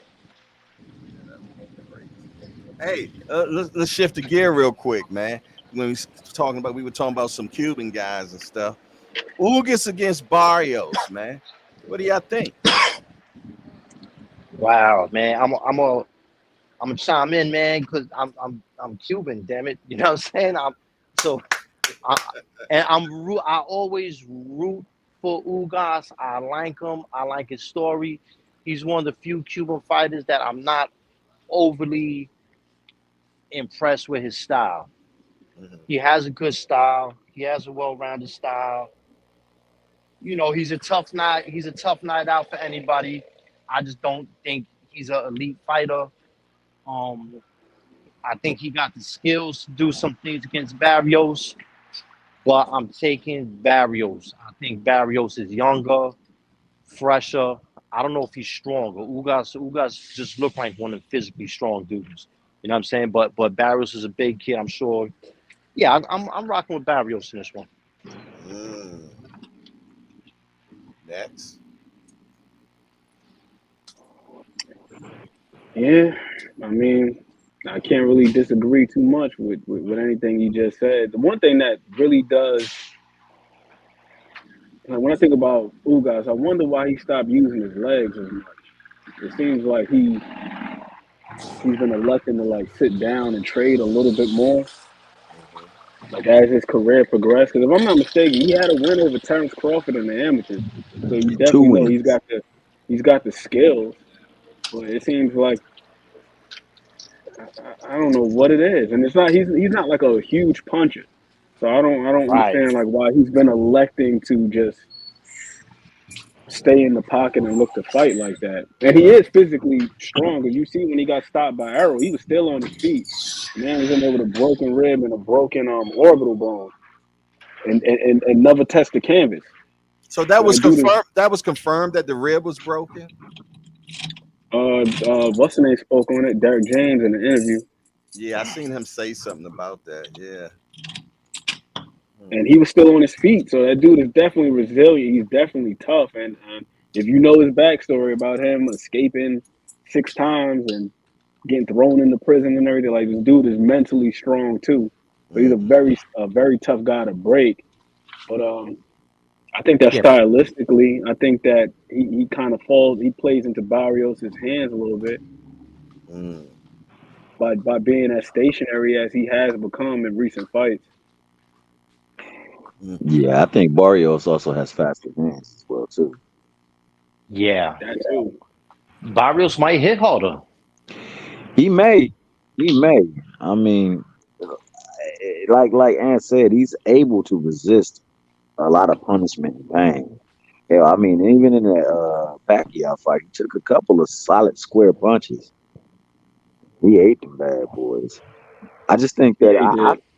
I think Barrios doesn't get the credit that he's deserved to. He's a pretty polished fighter, and he Yeah. does excellent body work. I think that's where he's going to make his money in that fight. He's going to have to go to that body and work it well, cause he's a tough out. Ugas is a tough out. Yeah, It's a I'm going very with good fight. I'm going with Ugis on this one, man. I think I'm gonna stick with Ugis, man, and it's probably a bad bet for me. You dig? But for some reason, I feel though that he That's the ain't. age bias. Yeah, I don't think he's done yet. I don't think he's done. I feel as though that I feel he's the better boxer. I think he's the better boxer. I feel though he wins this fight by split decision. I could see him winning like a old Bernard Hopkins style type of fight. Mm-hmm. Land a couple shots, wrap you up, smother you, push you away, Mm-hmm. make it real rough. I could see him making it real rough for Barrios. Mm-hmm. But I'm We'll know backing by the up second. Barrios. We'll know by the second round. My biggest concern is what did that fight with Earl take out of him? Mm. Is he going to be a shell of himself, or does he still have it? You know, that's going to be what I need to see in that first round, man. I think that first round is going to tell us a lot. You dig? Is he going to be shell shocked? You know, those are the type of things I need to see, man. You know, and I think that he started not moving around as much, man, because he wanted to sit down on his punches and he was trying to, be a more exciting fighter. So I think that's why he started, staying in the pocket and everything now, opposed to moving like he used to. You dig? So, and he's durable. He's definitely durable. He can take a shot, man. He can take a shot. And like y'all said, man, the beating that he took from Earl, man, he still was standing there.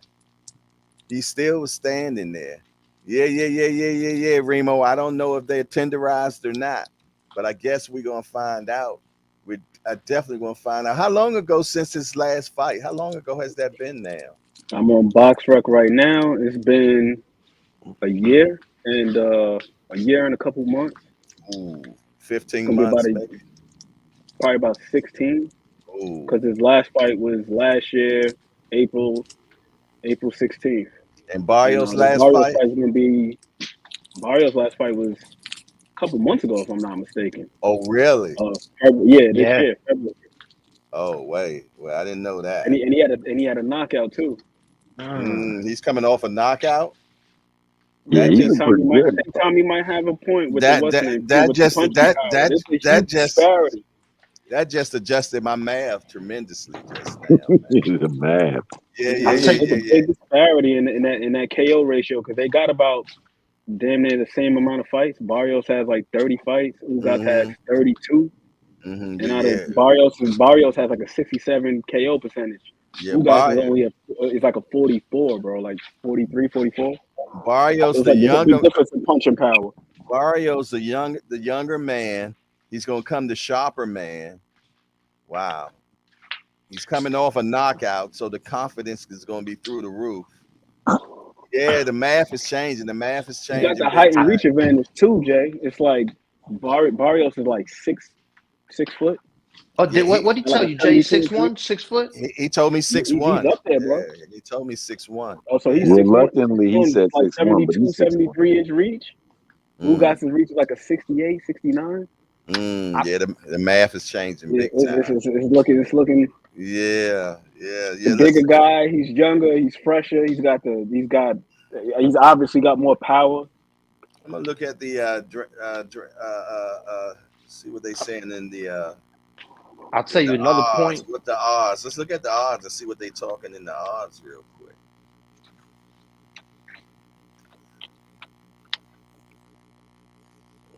Barrios is pretty durable too, man. While we talking about durability, the only person to put him down was Tank, and Yeah, he was just sitting there with Keith Thurman, who was a I'm solid looking. puncher. They got. If you speaking about durability, I don't know if you guys I've noticed a trend throughout the history in boxing Mm-hmm, that when fighters get breaks in their face, specifically around the eyes and the jaw and stuff like that, mm-hmm, they continue to take breaks. They once when you have an injury like that, you're more vulnerable to injury. Your face just is not as durable. Now, as far as mentality, I don't think Ugas doubts himself at all. That man went through Cuban prison.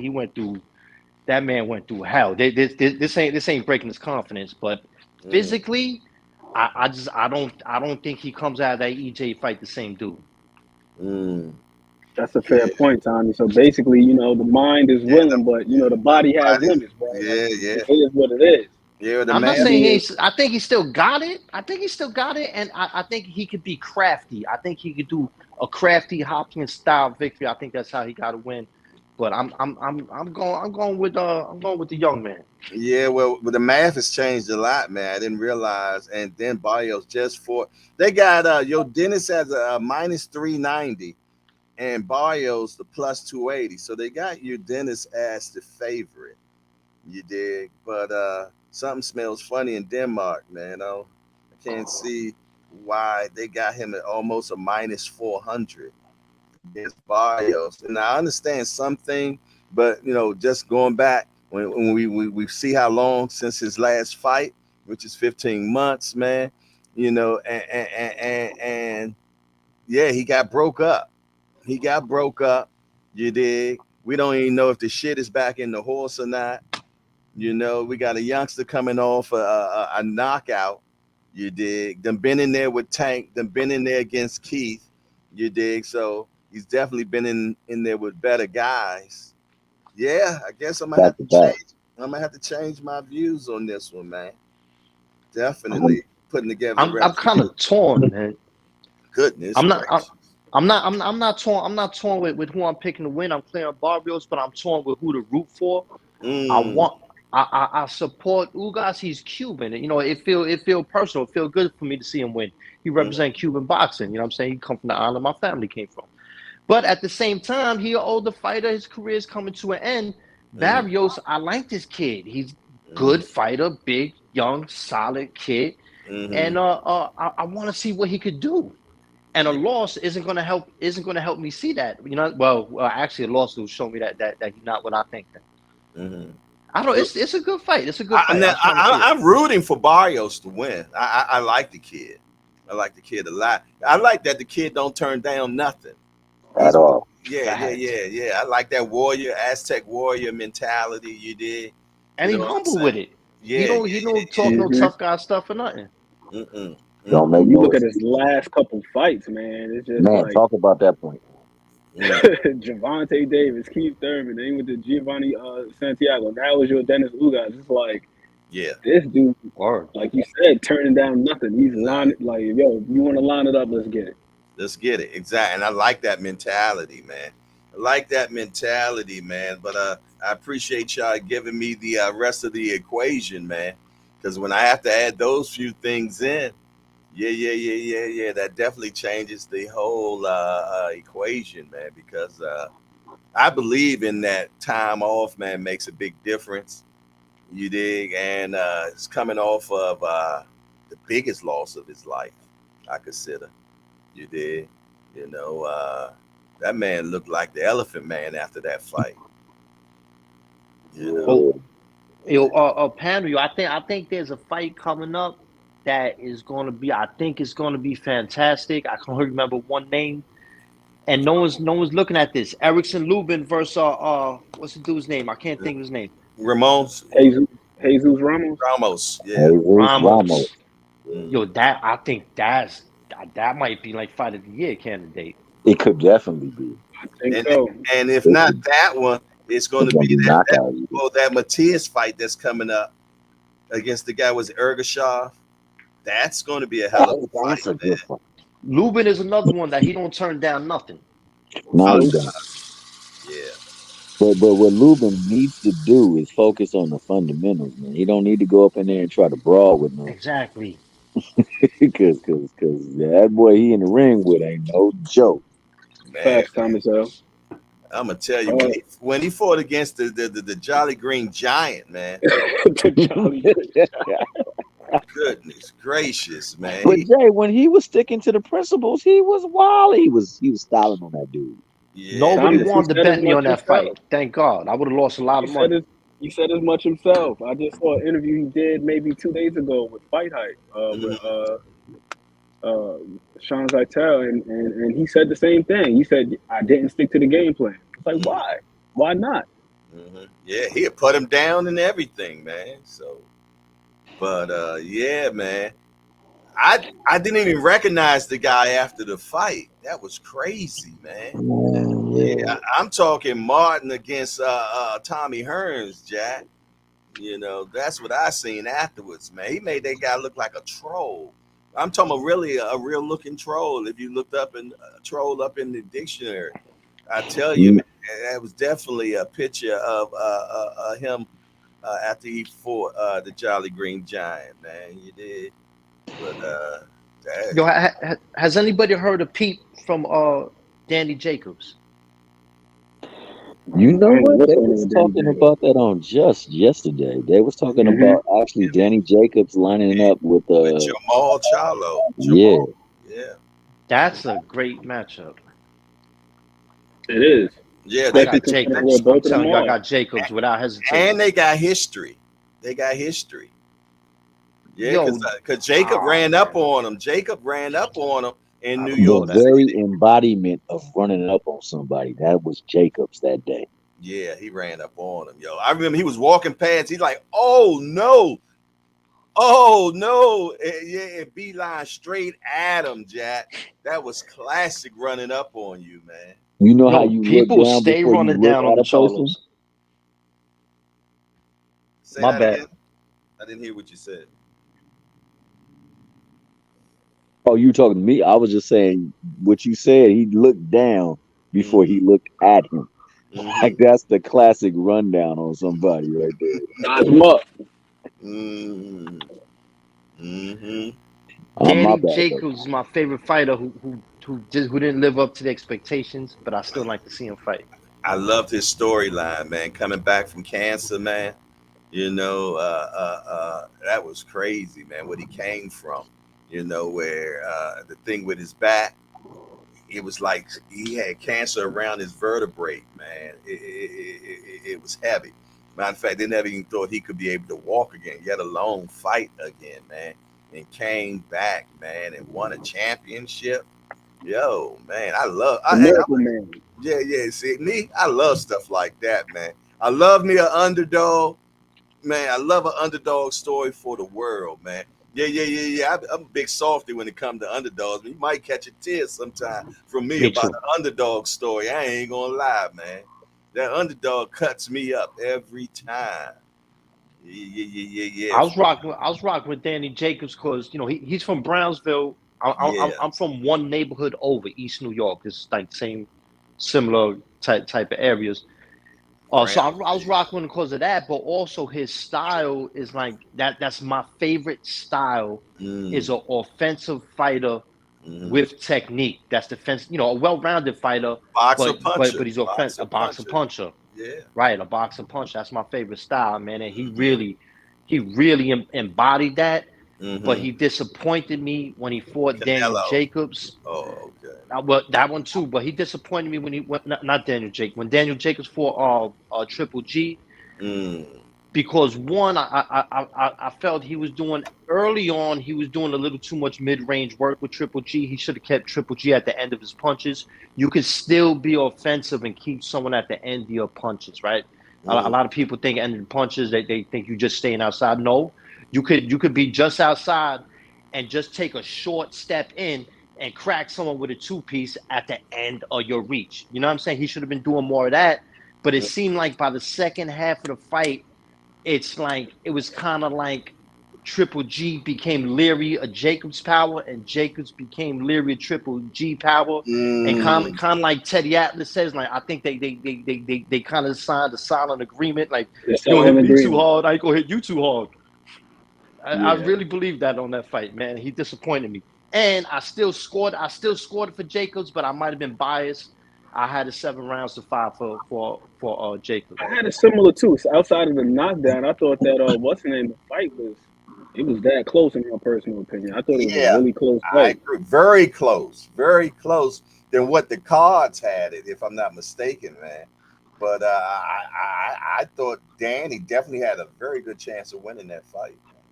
Danny To your looked point about the scales, he's horrible also against like an Canelo. understated. He's an understated switch hitter as well because he's one of them guys that can fight in either stance too. He used to do it every now and again, fight southpaw, orthodox, or whatever. So yeah, Danny Jacobs definitely got damn good skills. I was disappointed with the Canelo fight, though. I was definitely disappointed. I think it was something dealing with weight that really threw things off and shit. Yeah, he looked horrible against Canelo. Yeah.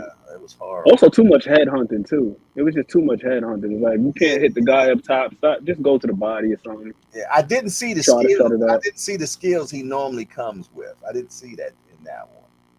That was the best Bob and Weed game I seen out of Canelo. Like he really like had like that little half-ass peekaboo style, and he really employed that well in that fight.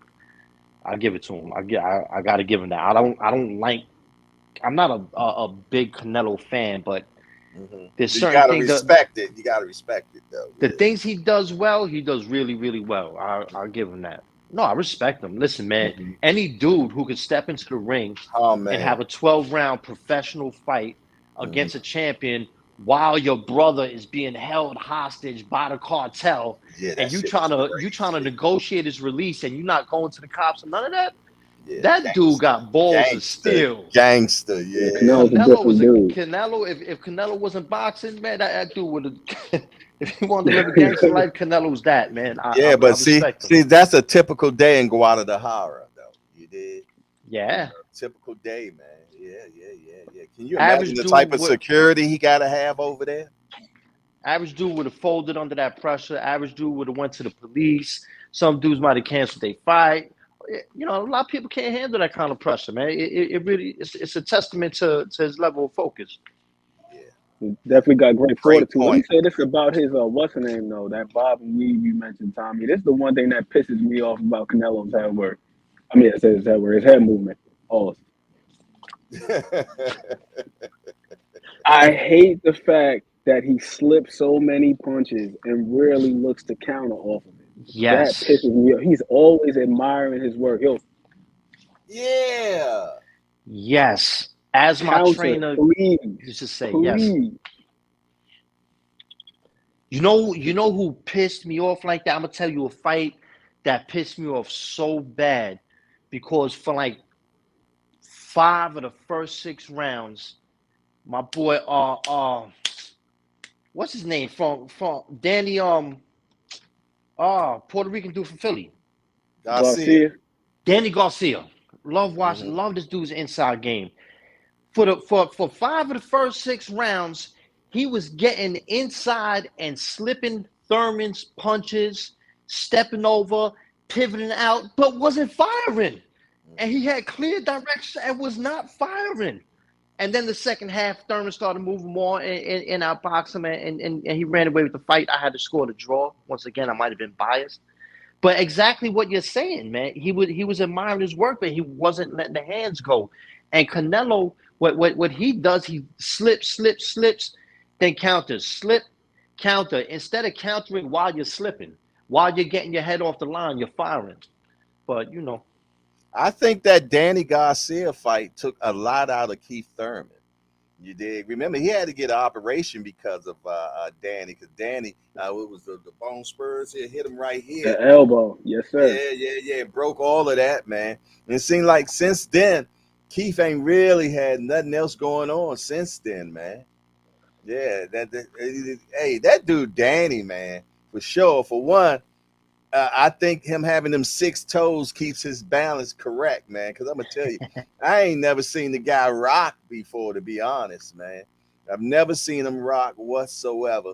But I think those 6 toes he got, man, just keep him. You know how you say 10 toes down? Well, he 12. So he's planted greatly, man. That's a great point about that fight, though, Tommy. That Keith Thurman fight with Danny Garcia, because it was a similar situation in the Spence fight. I don't know if you remember the post fight press conference, and his pops was saying, "Yo, you didn't let your fucking hands go. Let your hands go." Yeah. I don't. I mean, in the Spence fight, I don't really blame him, because I think kind of like Mikey, not as bad as it happened to Mikey Garcia, who wasn't really letting his hands go either.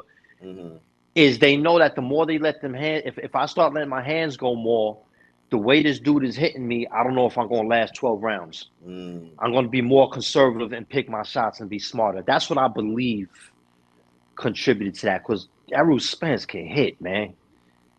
Errol, you could tell, man, he the type of dude that he hits you and it takes something out your whole body, like that shit reverberates throughout your bones. It might not turn your lights out, but just kind of like I don't know, it makes you feel heavy. Like he's that Like kind Chris of hitter, man. Jerry referred to it as stunning power, because he compared Because he's not Pacquiao with Spence. because he's not he's not a knockout guy. He's not one of those one shot knock you out guys. He's not that, but it's the cumulative punches that he puts on you, man, that really breaks you down. Yeah. He's the type of dude that remember back in the days when your kids and used to slap box. He's one of them type of heavy-handed dudes who could slap your arm into your face. You know what I'm saying? Yeah. One of them type of dudes. I just revealed my age with that one. I don't think kids slap box no more. I've never seen kids slap box. I don't see any slap boxing nowadays. Man, we used to go to different neighborhoods, man, and body punch, man. That was my thing. We used to love going to neighborhoods, man. Hell no. And just pull somebody up. Hey, you trying to body punch? Man, I used to love it, man. I used to love body punching. That was I hated that shit. I loved it, man. I was so skinny and frail. I was a skinny, frail little kid. I hated that shit. I wasn't real huge when I was like maybe 165, 170, but I always had big shoulders, man. I had big shoulders, so I was getting power from coming from off the shoulders, man. And I used to love breaking guys down. I used to love when I find you see it. You can see it when you land that shot and they don't really want to do it no more. They don't want to do it no more. And then that's when you step on the gas, man. And then they just fold on out. All right, you got it. Have you ever been hit with that shot that made you feel like you don't want to do it no more? Yeah, but then that's when you got to step on. You got to have that poker face, man. Yes, sir. Because I'm gonna tell you, especially when you're going against a guy that can hit, you did, and that's the best way to defuse him, man. To make him think that them shots that he done hit you with ain't nothing, man. And it mess with a puncher's psyche. You did when you keep on coming and you walking through, and you know you hurting like shit. You did, but at this point, he know that this is what he's relied on his whole life. And when you keep on walking, then you started playing in his mind at that point. You did. And that's when you can take him. You can take him when you can just keep on going, because you done took everything he normally uses to stop everybody else, man. You did. So that's what happens with punches like Wilder and people like that, man. When they rely on just that, you dig, and when just that ain't enough, then what? Then you become discombobulated, man, because you don't have no plan B. You know, Wilder, I believe he's just got a natural athleticism and so much speed that just that is enough in conjunction with that speed and athleticism.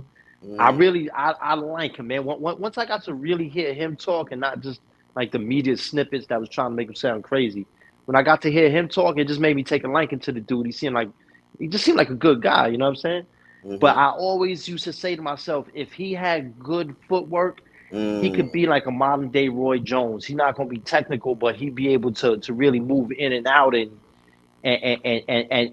dictate space a little more. At that point, he'll be knocking dudes out quicker. Imagine if Wilder had started boxing at 8. Oh my god! And you know what I don't like? They always refer to him as a big heavyweight because he's 6'7". Teeny The guy. man, his last fight, he came in like 214 pounds. Yo, you see his legs? Yeah, he got Like no legs. like chopsticks, man. I think that's when Yeah, he's at his best though. When he comes in light, you I seen agree how he with you. performed in that first Fury fight.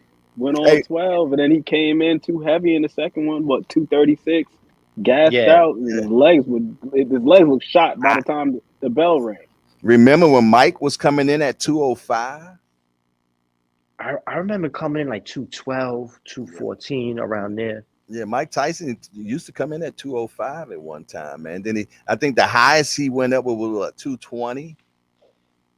Yeah, once he went over 220, man, he lost all that upper body movement, that head movement.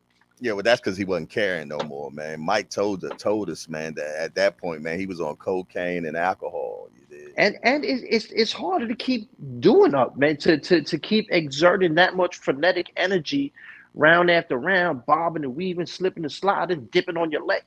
You know, that shit gets tiring, man. Mm-hmm. And Mm-hmm. when you put and if you packing on, 15 pounds more than you were in your prime, oh shit, that it really gets hard to do that. Mm-hmm. Mm-hmm. Mm-hmm. Do you think his performance was better at 205, Jay? Yeah. I'm gonna tell you the best performance Mike Tyson had is under Cuss of the Motto, man, because Cuss had his mind. I believe if Cuss did not die, we might have got an undefeated Mike Tyson, man, because he had that guy mind so trained and so psyched that if Cuss told him, "Hey, you're fighting King Kong next, man, and you're going to beat him," Mike be like, "Okay." And that's how you had Mike mind, man. You did, and he had Mike moving. Oh my goodness, his movement was crazy. I wasn't You weren't Crazy. used to seeing heavyweights move like that, man. You did. He coming in like this, man. Goodness gracious, When he man. was at 205, was he with Cuss? When he was at 205? He's the fastest heavyweight I ever seen. Yeah, No yeah, one yeah, talks yeah. about his speed. I've never seen a faster heavyweight.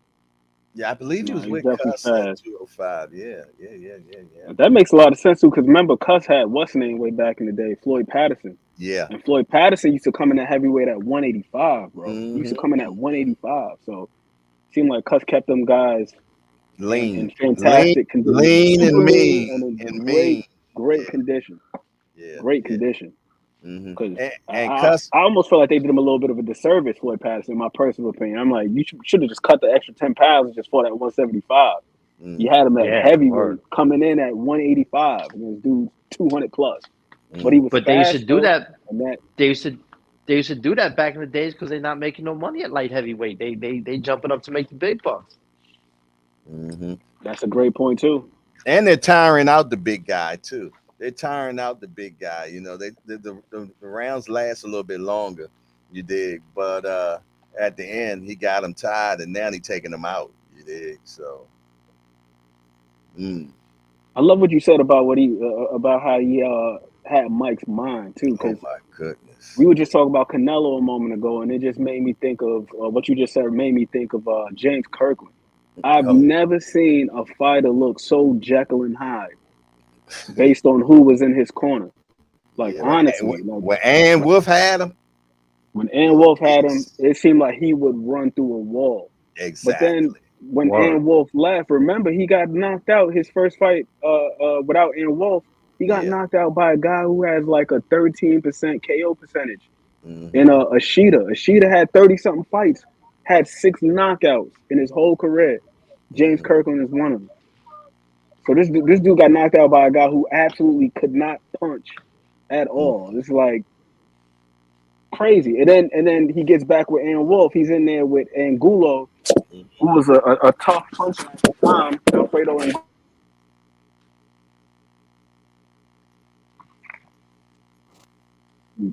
he was in there with Angulo, and then now all of a sudden he could take a punch now. Yeah, yeah, yeah. Hey, I'm gonna tell you, man. And when they say that boxing is 80 or 90%, it's true, man. I'm gonna tell you, man. Look like how them old school fighters, man. They kept confidants with them at all times, man. Speaking into them all the time, man. Look, what was the guy named Bodini that was with Mike? I mean, with Muhammad Ali, man. Man, he was speaking into him, man. Speaking into him, telling them all that great. It's amazing, man, what you can get this mind to do. Even young Devin Haney smart. He got a guy that speaks to him all the time, man. That's old school stuff. When you got somebody that's just speaking to you, speaking into you, speaking into you, it's so important. About to say something, man? Extreme. No. I was just nodding my head in agreement. I agree with you 1,000%. I was just thinking about Floyd. A lot Mm-hmm. of his sayings that hard work, dedication, and skills pay the bills. A lot of that stuff was things that Roger Mayweather was saying to him. Yeah. Literally parroting these things. Also, you look at Leonard Ellaby, who's kind of people clown him for his dedication to Floyd or his allegiance to Floyd, but he Mm-hmm. was there every step of the way. He Yeah. was in the corner. Yo, he can't mess with you, champ. He can't F with you, champ. And even to this day on Twitter, you can't say a word about Floyd without Yeah. letting Ellaby responding to you. Yeah. He's And going to then respond. yeah, and another thing, man, Floyd was so upset when Leonard wasn't showing up to the training camps no more, and he is really stepping more into his CEO role. Floyd was upset about that because Leonard used to hold his legs, man, when he was doing the sit-ups and all that type of stuff, man. But then he wasn't doing those things no more, and Floyd was upset about that, man. He was truly upset, man. But then when they were in that ring, man, you had Leonard in that corner speaking into him, man, speaking into him, man. And I'm gonna tell you another thing I've read with Floyd, man. It was certain women that he would stay with during that particular time when it was kind of for fighting. And his baby mama that passed away, she was one that really could speak to him too. He said, it was just a confidant type of person for him that just spoke to his inner him, man, and he needed that, man. Because I'm gonna tell you, you would think that Floyd is a very do I want to say confident or what word I want to use, man? He's Floyd is a person. I don't want to say he's not confident. He's confident, but yet you can tell in his behavior that he is. It's one word I'm looking for right now. Not inferior, but I can't think of it. It'll come to me in a minute, man. But He's got like a grandiose complex. yeah, he's really he acts one way, but he's really not that way, man. He's not really as confident as we think he is, man. I mean, he needs that build up. He needs that reassuring. He needs Yes, that type of stuff. He needs that, man. That's so much that what feeds his character, man. that affirmation. Yeah, he definitely needs the affirmation, man. Yeah. He's insecure. He's I definitely don't, an you know, insecure person, man. I don't know what it is. I ain't no psychologist or nothing. But Mm-hmm. but from really knowing more of Floyd's backstory and how he came up, I Mm-hmm. definitely understand he came up with a lot of trauma, and I Mm-hmm. wonder how that somehow probably plays into that. I don't know how, but I'm sure it probably plays into that. Because Mm-hmm. I tell you one thing with me, when things start going wrong, if Mm-hmm. I'm not making money the way I normally do, Mm-hmm. or bills start, I go into a panic mode. I've been homeless. I've lived in shelters. I've slept on the train. I've slept in hallways. Mm-hmm. Like when I was 13 years old, and I Mm-hmm. think that trauma Mm-hmm. puts me into a panic mode. I don't know how it is for Floyd. You know what I'm saying? I don't know how Mm-hmm. all that shit that affects him goes into him, but it probably does, man. Because it's some of the ways he act. Like he gotta be big dick daddy. Like I'm the biggest dick in the room. Like that's me. Look at me. Look at this jewelry. And look at how much money I got. And Look you know how what I'm saying? many Like people he got to keep it's around him crazy. at all time. At all Yeah. time, you got to keep so many people around him. You did. And you got to look at that, man. Why do you need all that? But he needs those people to feed his ego. He needs it, man. He strives on that. You did. You know how much money he spends every day just to have that? He sure knows how to make money, man. Yeah, oh yeah, he Good for definitely him. knows how to make money, man. He definitely knows how to make money, but I'm wow. glad he made it out of his circumstances because, you know, by all odds, he was supposed to be a statistic. Absolutely. And he made it out of that, man. So, you know, I salute him for that. But but by the way he conducts himself, I don't if I knew him personally, I don't imagine he's the kind of dude I would get along with, that I'd want to be around. You know what I'm saying? I probably I salute you, respect. He's probably not the kind of guy I'd want to be. That's just me guessing though, but I don't really know. I don't know that man personally. I think probably so though. I think it might be the exact opposite, like Jay just said, where you see him on the outside and he appears to have it all together, but deep down inside he's a guy that's looking for reassurance. Yeah, yeah, So yeah. typically, people like that, I don't usually have a tough time getting along with people like that. I'm surprised by people like that. Like, oh, I thought you were one way, but Yeah, yeah. clearly I it's bet you. something else. I bet you he's a people pleaser too. I bet you he's a people pleaser, man. But he's definitely the type of cat, man. If you wrong him, he's taking his ball home. He's taking his ball home with him. You did. If I can't play, none of y'all can play. You did. So, and you done heard so many stories how he gives people stuff and then take it back away from them and things of that nature, man. So it's his way or the highway. You dig? So he makes sure that he controls everything. Controls everything. But man, in the ring, he's a I hell of think that's part of it right there, man. That whatever it is in his personality or however he's been conditioned, a. Mm-hmm. like that need for control. Mm-hmm. It's Mm-hmm. like, all right, you Mm-hmm. Yeah. need this, I got it. I'm gonna control it to keep you where I need you. Mike Tyson also spoke about dealing with similar things too. Like he Mm-hmm. loved the leeches. He needed to have people around him. That people that needed him and wanted him. Yeah, yeah, yeah, Yep, people that were dependent on him. yeah. Mm-hmm. Mm-hmm. It's See just that with a like, lot of these guys, man. oh, guys that love hoes, man. You dig? It's, I'm keeping Yeah. it real though. Sometimes it's just like I know about that. yes, indeedy, man. So yeah. That psyche is something when it comes to boxing, man. And when you understand your fighter, then you know how to feed your fighter. You did, yeah. It's just like how his father could get the most out of him. Mayweather Senior knew how to get it out of him, Jack, for sure. And he always wanted to please Pops, man.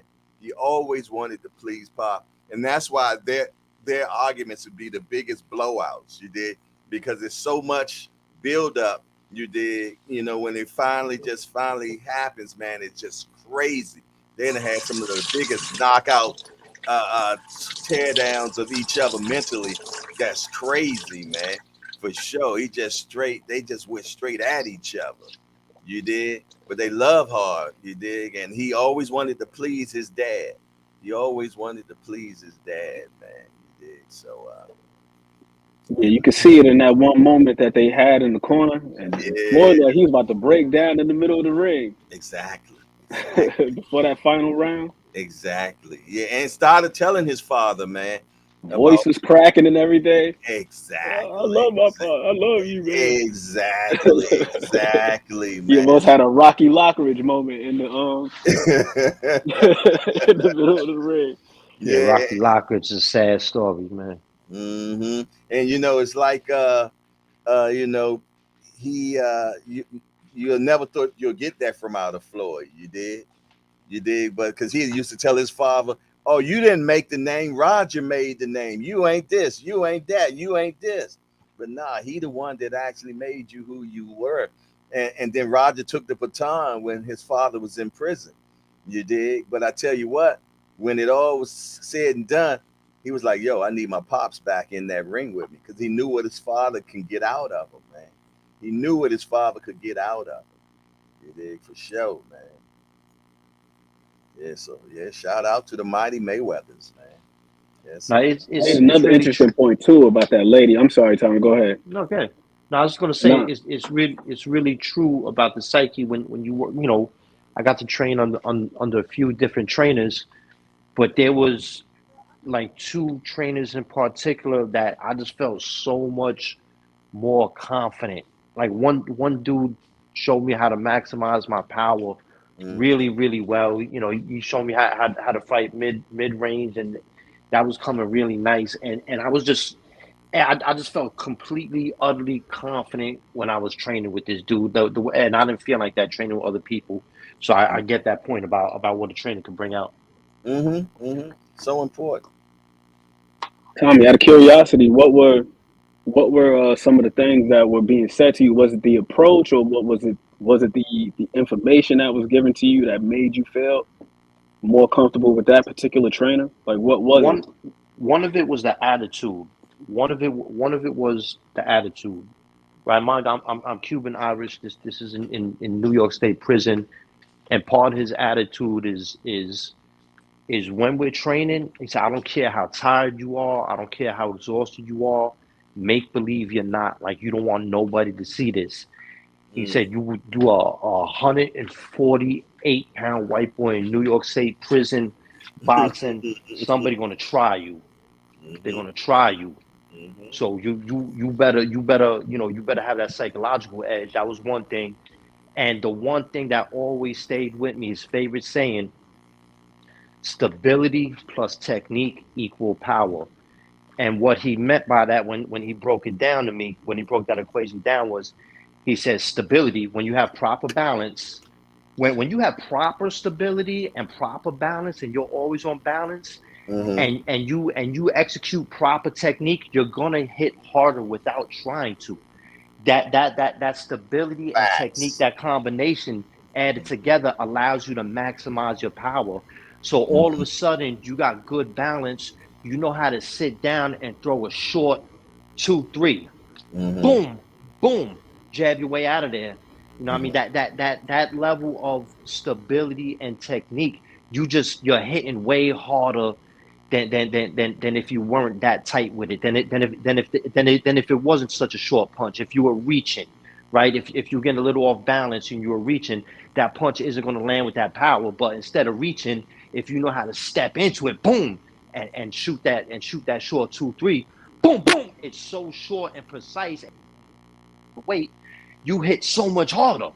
Did all of a sudden you just gain power? No, you just learned how to maximize the power you already have. This is why I'm a personal trainer, because I understand this kind of shit. I'm a great teacher. That's what's up.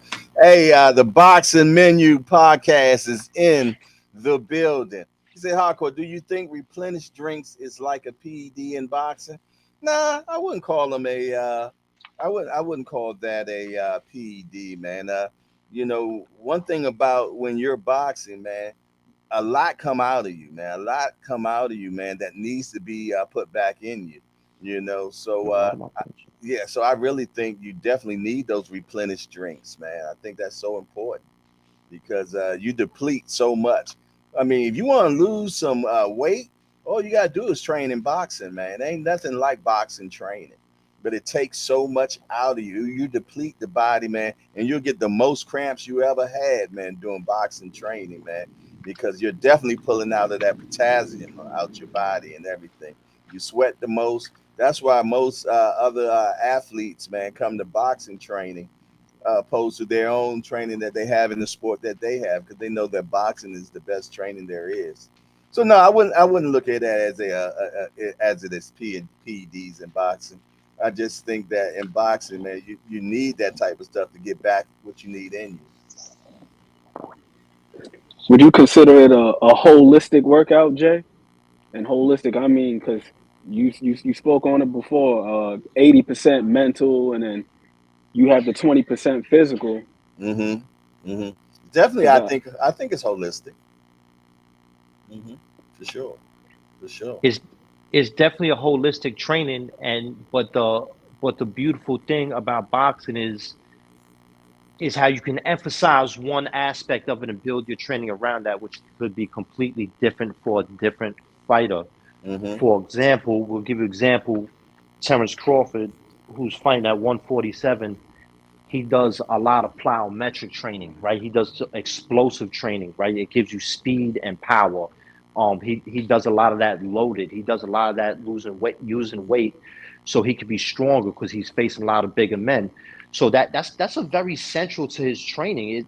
Cardio is not as central to his training as strength training is. I guarantee you that. And the stamina that's naturally coming from getting in that ring, as opposed to a David Benavidez, who's a very big dude. He's a very heavy dude. His biggest struggle in life is getting down to that weight. So he doesn't want to emphasize strength. He doesn't want to pack on. He doesn't want to pack on any muscle at all. He's going to be very endurance and stamina based because one, he does that because he likes to wear his opponents down, but it also burns all that weight off his body. Completely different training for two different fighters, but it's both holistic. They both have to train for strength. They both have to train for endurance. But which one you emphasize or centralize is going to be different for every fighter. Mm-hmm. that's a fantastic point. I just also want to ask you one more thing, Tommy. As far as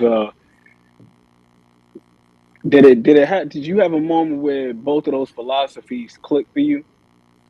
That your guy was putting you on to, as far as like the technique and stability, and also tricking the mind into not thinking that you were tired? Because that's one thing that we often see when guys go to new trainers. You say, well, when they get tired or when they're facing adversity, they're going to revert back to their old ways.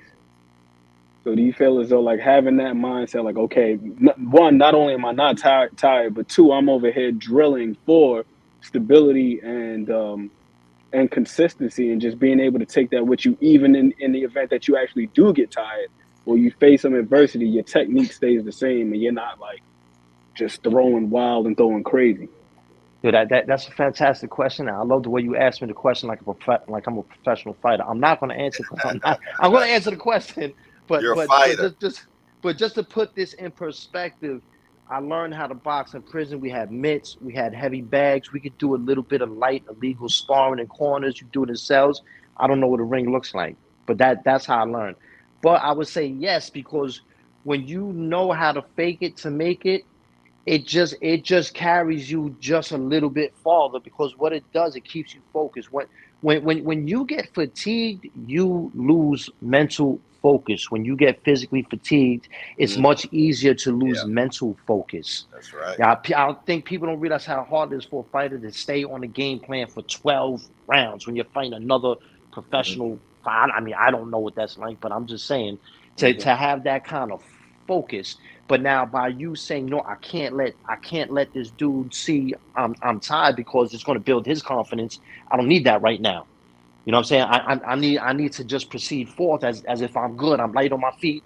I'm still letting this jab off quickly. Bang bang. Defensively responsible. I'm thinking about all these things because I don't want him to see I'm tired. What it's doing is making you keep focused. So yeah, it does help. Yeah, man. And one thing about, man, like what you were saying about the conditioning, man. I'm gonna tell you, man, when that conditioning goes, it actually makes you panic for the simple fact you worrying about is this guy now going to really be able to take cold hard advantage of you at this point. You did because his mode is Yeah. still going on. That's what Floyd used to talk about, drowning you, man. And that's how it feels in the ring, man. When you ain't got nothing left, man, but yet this cat's still coming at you, man, and you still got to protect yourself from being knocked out or whatever you did, and you tired as shit, man. You tired, you ain't got nothing left. You're being drowned, man. They take you to that point where you ain't got nothing left, man. Nothing left, man. And that's why it's so important to get out there and run. Got to get out there and run, man. You got to train your body to failure. You got to train your body to failure where you ain't got nothing left, man. Each and every time, man. Because if you don't, you just cheating yourself. You're just Ooh, definitely cheating yourself. I gotta sort of counter you, Come Jay, on, come on. because I agree in part, right? Because that's how you increase that stamina. That's how you increase that endurance. But now, Mm-hmm. when you have fighters who are training 5 to 6 days a week, Mm-hmm. when you go that hard, 5 to 6 days a week, it doesn't allow your body to fully recover, and you sacrifice strength. You Oh may yeah. get a lot of endurance out of it. Mm-hmm. You may get a lot of stamina out of it. You may trim down real good, but you're going to sacrifice some strength because you're not allowing your body time to fully recover. And also, it increases the chance, it increases your risk of injury. So this is Injuries, why yeah. Mm-hmm. you got to have recovery workouts. So say for example, if we're going to work out today, we're going to work on a scale of 1 to 10. We're going to work out an intensity of 7. Mm-hmm. Tomorrow we Mm-hmm. go in 10. Boom. The Mm-hmm. third day we're going to rest. We ain't going to do shit. Mm-hmm. We're not going to do nothing. Then we're going to come back and we might repeat that. We might go to a 7 intensity and then the next day go to a 10 intensity and then take a day off because you got to allow your body to recover. You Yeah, that yeah. that's a must. And I thought that when we were saying that, that was like more of a you understood thing. I'm not talking about just training like that. You got to have recovery for sure. I wasn't saying that just condition. You anytime that you take your body and your muscles to that level, you definitely got to allow it to replenish and rebuild itself. Because if not, you're defeating the whole purpose. Well, Recovery yeah, is so important. I 100% agree with you. Recovery you is know very that, important. Jay. Yeah, yeah, You yeah. know that, but the majority I get what of you're the saying. public don't Yeah, know that. yeah, The yeah. I majority of the definitely public think you wasn't. just got to go hard. No, no, no. I wasn't saying that. No, no, no, no, no. I guess I was on some you understood, meaning that Oh yeah, yeah, that people know that you have to. Like when I lift weights, man. When I was really into lifting weights, I lift 3 days a week. It's 7 days out of a week, but three yeah, days that's a fine. week I would train. And I trained real heavy. You did, and I took my body to muscle failure, and I always had a day in between those 3 days. You did. But when I was doing that, man, I was getting my biggest lifts from doing that. I Yes, used to do what they call the 5 by 5. You know what? And I it's a used to do that, Jay. I used to do woo, that. man. The 5 by 5 is a beast, man. I A know an beast. example of that would be like 5 sets of flat bench, 5 sets of bent over Mm-hmm. row, 5 sets of barbell Yeah, squat, workout yeah, done. Boom. exactly. And That I'm a gets you very big and very strong that quickly. compound workouts, man. Them compound workouts, man. And that's what I'm saying when I was saying in reference to conditioning. That's an Do it old all. school Yeah, workout. but you got to. Recovery is very important, way Yes, important. it So is. yeah, I'm glad that you did interject in that, so people do understand. Not saying work out. You got to have recovery within it. You got to have recovery, And man. I learned that myself because I got bad shoulder. I just had shoulder replacement surgery 3 months ago, right? Mm-hmm. So I'm still walking around with that brand new shoulder smell right now. I'm still doing rehab work with this. But I had bad shoulders. I had advanced arthritis in my shoulders since I was young. I don't know why. I was always double jointed in the shoulders. Mm-hmm. So the point I'm making with that is I was going to have bad shoulders, but I sped the process up. I destroyed my shoulders because I used to work out way too much and not recover. My Yeah, trainer used to try to like hold that's me back, terrible. That's like do terrible. less, Yeah. and I but that was like a trainer was like a respite for me. That was like escapism for me. You know what I'm saying? When you're Mm-hmm.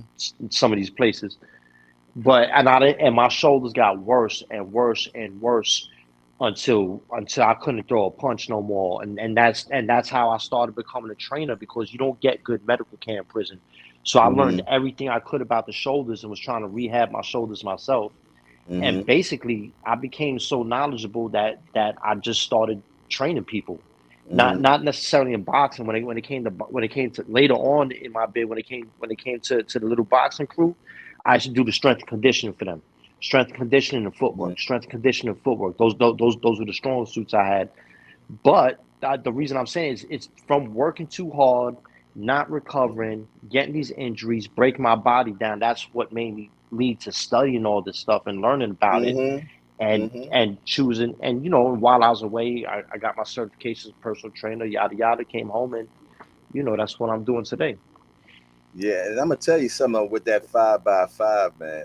I thought it was crazy for the simple fact because you start out real light, man, and Yeah. and then you just add 5 pounds each time you come back to the workout. You did so you might start out your bench at 135, man. Mm-hmm.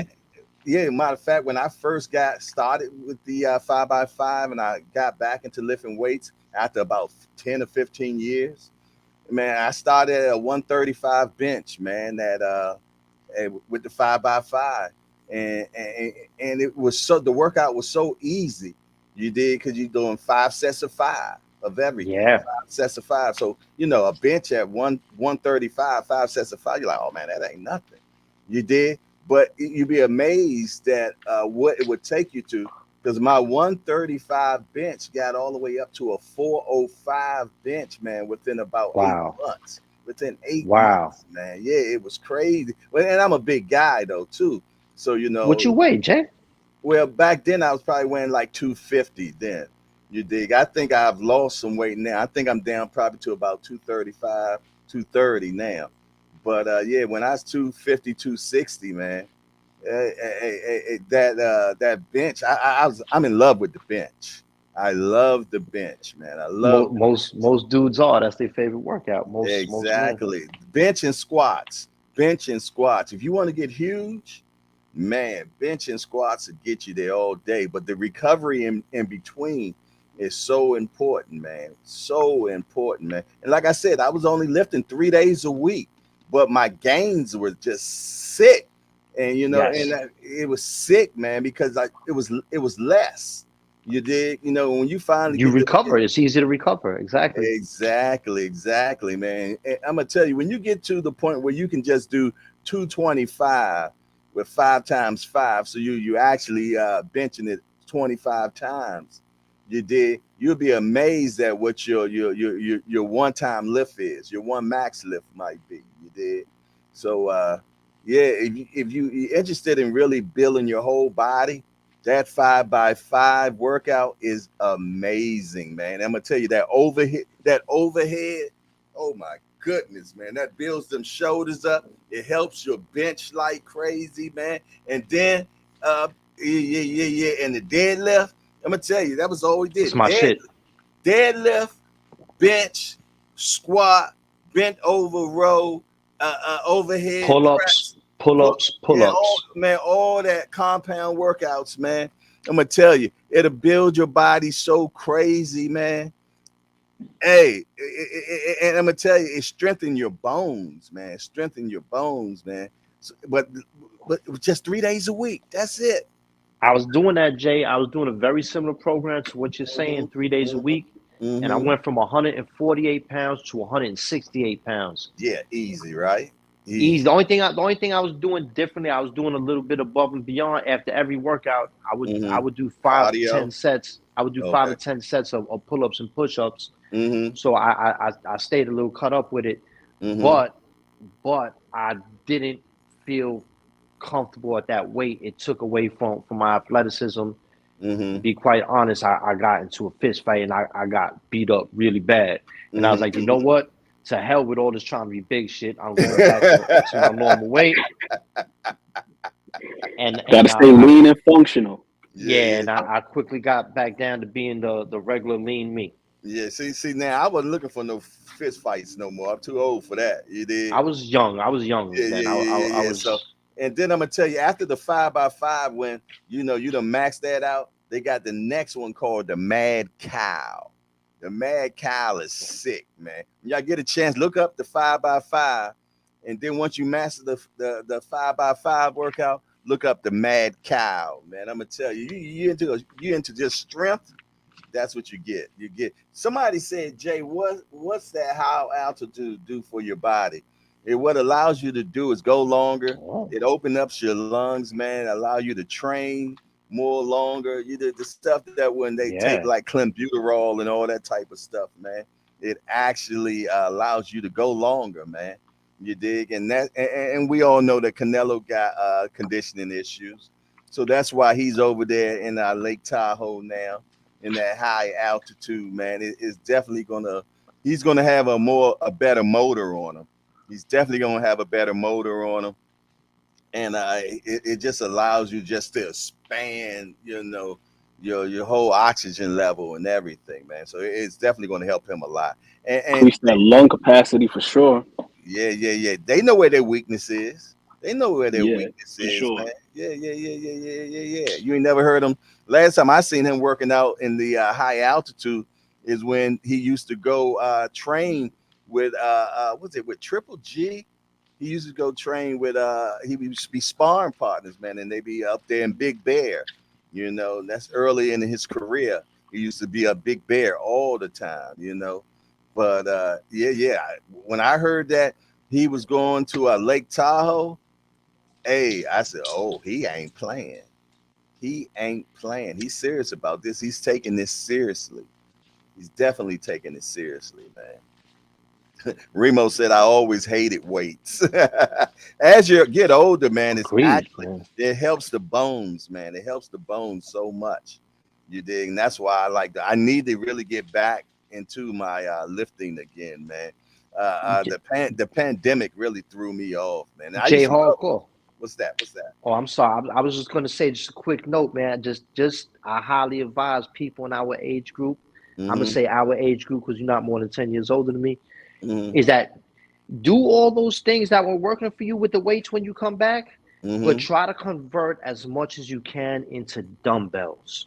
Okay. It's going to be so much healthier for your joints. Yeah. And that's what one problem that I was having. One thing I learned, man, when I started doing the bench, stop bringing that bench all the way down to your chest. Stop that.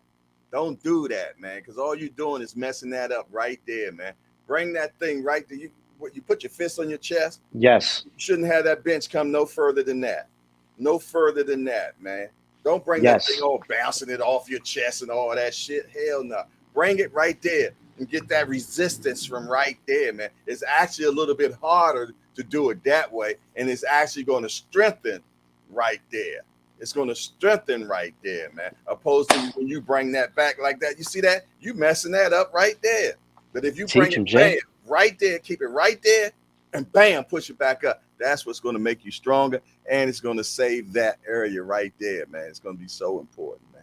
And that's just from experience. So, what are your thoughts on time under tension in regards to how you perform your reps? I That's love. definitely Well, good.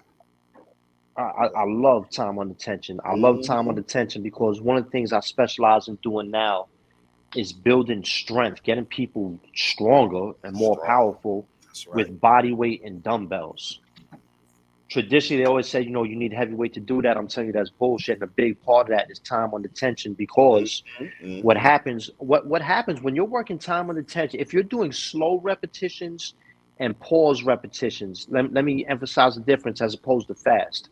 When you're Mm-hmm. doing slow repetitions and pause repetitions, you're strengthening your connective tissue, the tendons and the ligaments, and that's Exactly. what keeps your joints healthy and it Mm-hmm. gives you muscle density. It doesn't give you big, bulky muscles, but Mm-hmm. it makes your muscles hard. Mm-hmm.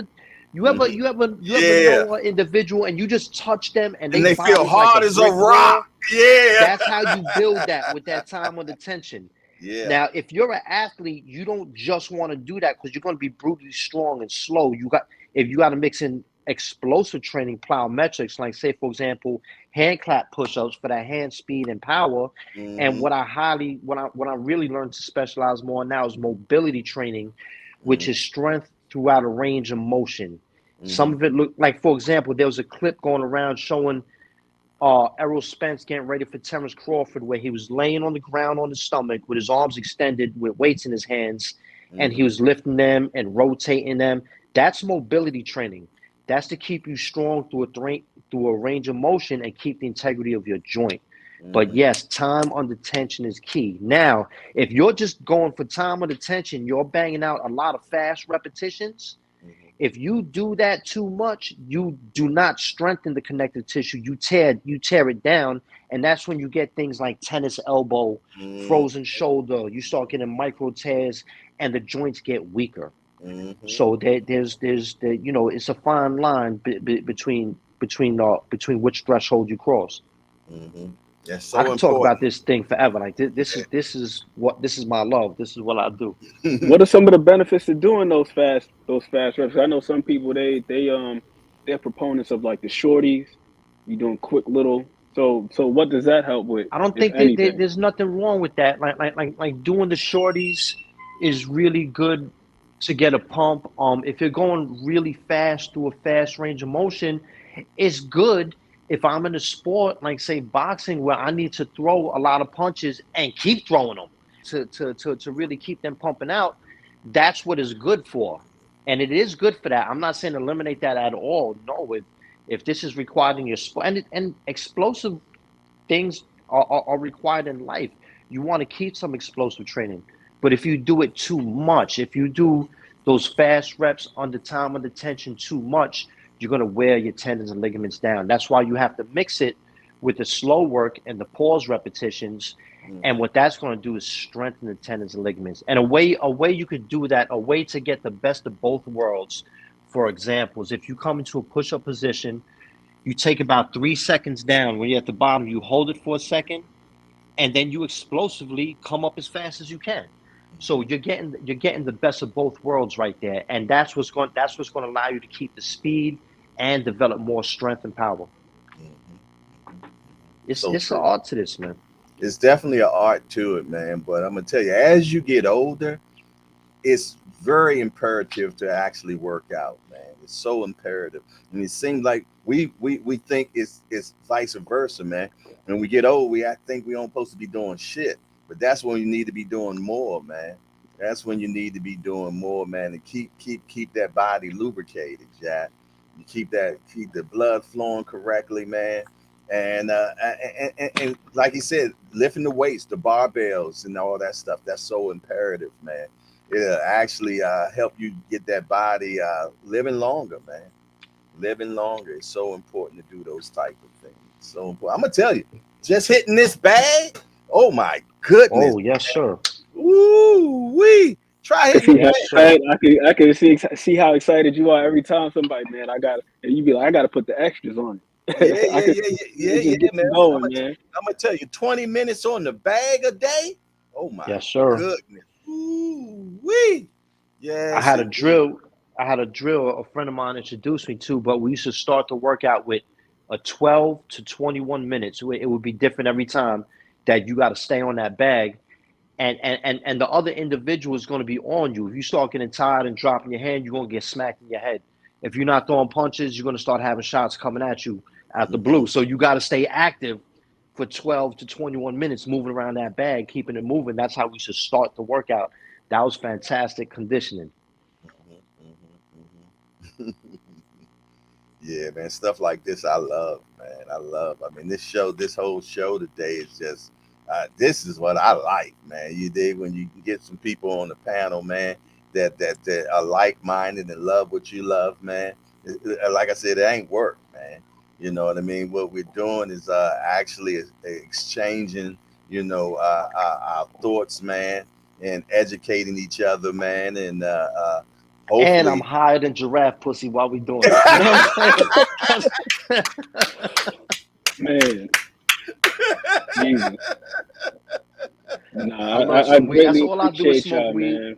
I Real smoke weed. I talk. have a little sip now and then, but that's all I do, people. I'm not a psycho. I greatly appreciate y'all, man. Just y'all perspective, because there's been some things that I've been considering myself. Like one of them, I'm 34 now, and Hmm. I'm gonna be 35 by my next birthday. Hmm. And just out of curiosity, I was looking at I like the how you whole said that. master, the whole masters thing, Hmm. which is amateur boxing. It's like once you hit 35, they have Yeah, it's for master people who have program. never competed before. Yeah, Right, right, I right, was right. thinking about doing that next summer, and one of the things they talked about was the conditioning. Like if Hmm. you can't jump rope for 30 minutes straight, You got to be able to spar more than the required rounds, which is 3. You want to be able to do double that. So I'm saying, Mm-hmm. like, for myself, as a birthday gift to myself, Mm-hmm. I want to be in that type of condition. Now, whether or not I actually end up competing, I Mm-hmm. want to be in that type of condition. Have you trained Mm-hmm. before? Not much, not much, not much. Have There you was an played any older guy. sports? I've played sports before, not organized, just regular stuff. But there was an Mm-hmm. older cat. I used to go to Fort Wadsworth Gym, which is an army base, with Mm-hmm. one of my friends, and it was an older guy. He used to show me some stuff here and there. But aside from that, it's just been just fandom. Just like I'll sit down, watch film studies, things of that sort. No. And Start. I'm So just you, like Just real interested start in with that. conditioning. Just start with yeah. conditioning. That's it. Start with conditioning, man, and every day do more than what you did the day before. And don't jump out there, man, doing too much in one day because that's really going to discourage you. You did. So, just do a little bit every day, man, and work yourself into it. Work yourself into it, man. And eventually, man, it becomes a habit. You dig? And once it becomes a habit, that's when things started getting easier. But I'm gonna get all I'm gonna let Tommy because this is Tommy's specialty. So go ahead I got a little bit of a head start on that though, Jay, because my wife okay. convinced me to get my little Apple Watch. Good. So I got my achievements on here where I was doing Mm-hmm. X amount of miles a day. Okay. Oh So you wow. you already running? Yes, bought Good, myself a pair of good. running shoes. Before that, I was running in my work boots. Mm-hmm. I was doing my little Marvin Hagler impersonation because I remember him saying that Bad having on those. bad on the arches though, man. Bad on the How, arches. how how how often are you running and how many days a week? This week I ran once, so I got to get back to it. Before I And, was doing and, over the and summer, what are you over running on? Are you running in the streets or are you at a track? on the streets. Sometimes that's a little hard for you. I prefer going on a track myself. But it's depending on your body though. You did because the shock from the streets is really sometimes not good for you. But you're a young man, so I guess you'll be fine. But I prefer to go to a track and actually run laps instead of running in the street because the shock from the running on the streets was always too much for me. That's a great point How because many I've how heard many about like miles are you runners running? meet. How many miles are you 3. running? I would do 3. Wow. Three is three is not bad. So I was gotta ask you some quick questions, right? This is part of an assessment. What would you say is your body type? Are you naturally slim? Are you naturally stocky? Like what's your build? I would say in between because definitely my shoulders are wider than my waist. So you're a basic mesomorph. A mesomorph is a kind of individual that basically, you carry a good amount of muscle, you don't carry a lot of fat, and your body responds well to exercise and athletics. Definitely. That would be right. Okay, so what I would Like as you can recommend to see, I'm you, a stand up. You can see like my waist, not that big. You know what I mean? Mhm, yeah, you mhm, mesomorph. mhm, You mesomorph. What what mhm. what what I would recommend to you Good prior to size like, though. are you doing anything else aside from running?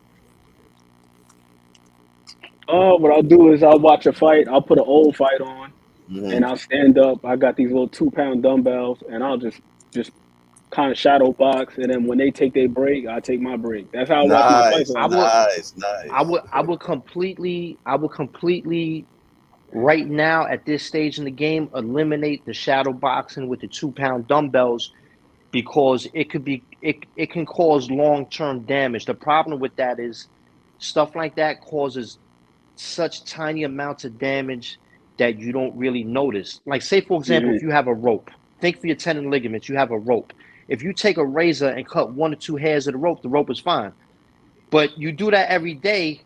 3 months later, that rope is hanging on by a thread and it's weak. So I would Got you. I would stop I would Ooh, stop with that yeah, dumbbell okay. thing. Great It's But point. like that. It's like that straw that broke the camel's back type of Mm, situation. I great would give point. yourself this. I would give yourself these parameters so you could get a lot out of running, maximize the benefits, and eliminate and reduce the risk of damage. All right. Is build yourself up to 30 to 40 minutes, 4 to 5 days a week. No more, no less than 30 minutes. No less than 4 days a week. No more than 40 minutes. No more than 5 days a week. And come back and do floor work. You got to get the core right.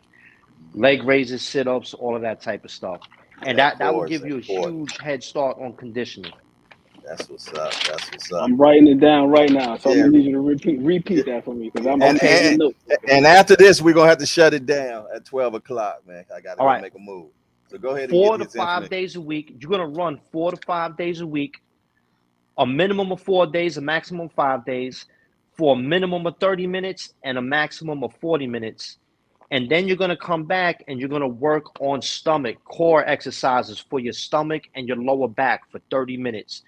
If you do that 4 to 5 days a week, your core and your wind is going to be up to par, and you're going to have enough to get you through that boxing training, which is going to be a lot more rigorous. But that'll give you a great foundation. What about in terms of like calisthenics, anything like that, like chin ups, pull ups, Pull-ups and push-ups. Pull-ups and pull ups push-ups. and push ups, Pull-ups and push-ups. I would any stay away jump from rope? dips. Oh, if you could jump rope, fantastic. I got a weighted rope. That's usually what that's probably my favorite thing to do is jump rope. Honestly, Oh, that's fantastic. I mean, if you're going to jump rope like that, I would start with the minimum. I start conservative. Build yourself up to 30-minute runs, 4 days a week. Jump your rope, do your core work, pull-ups and push-ups. That will have you right. If you do that, that'll probably take you to about an hour and 15 minutes a day. That will give you a great head start.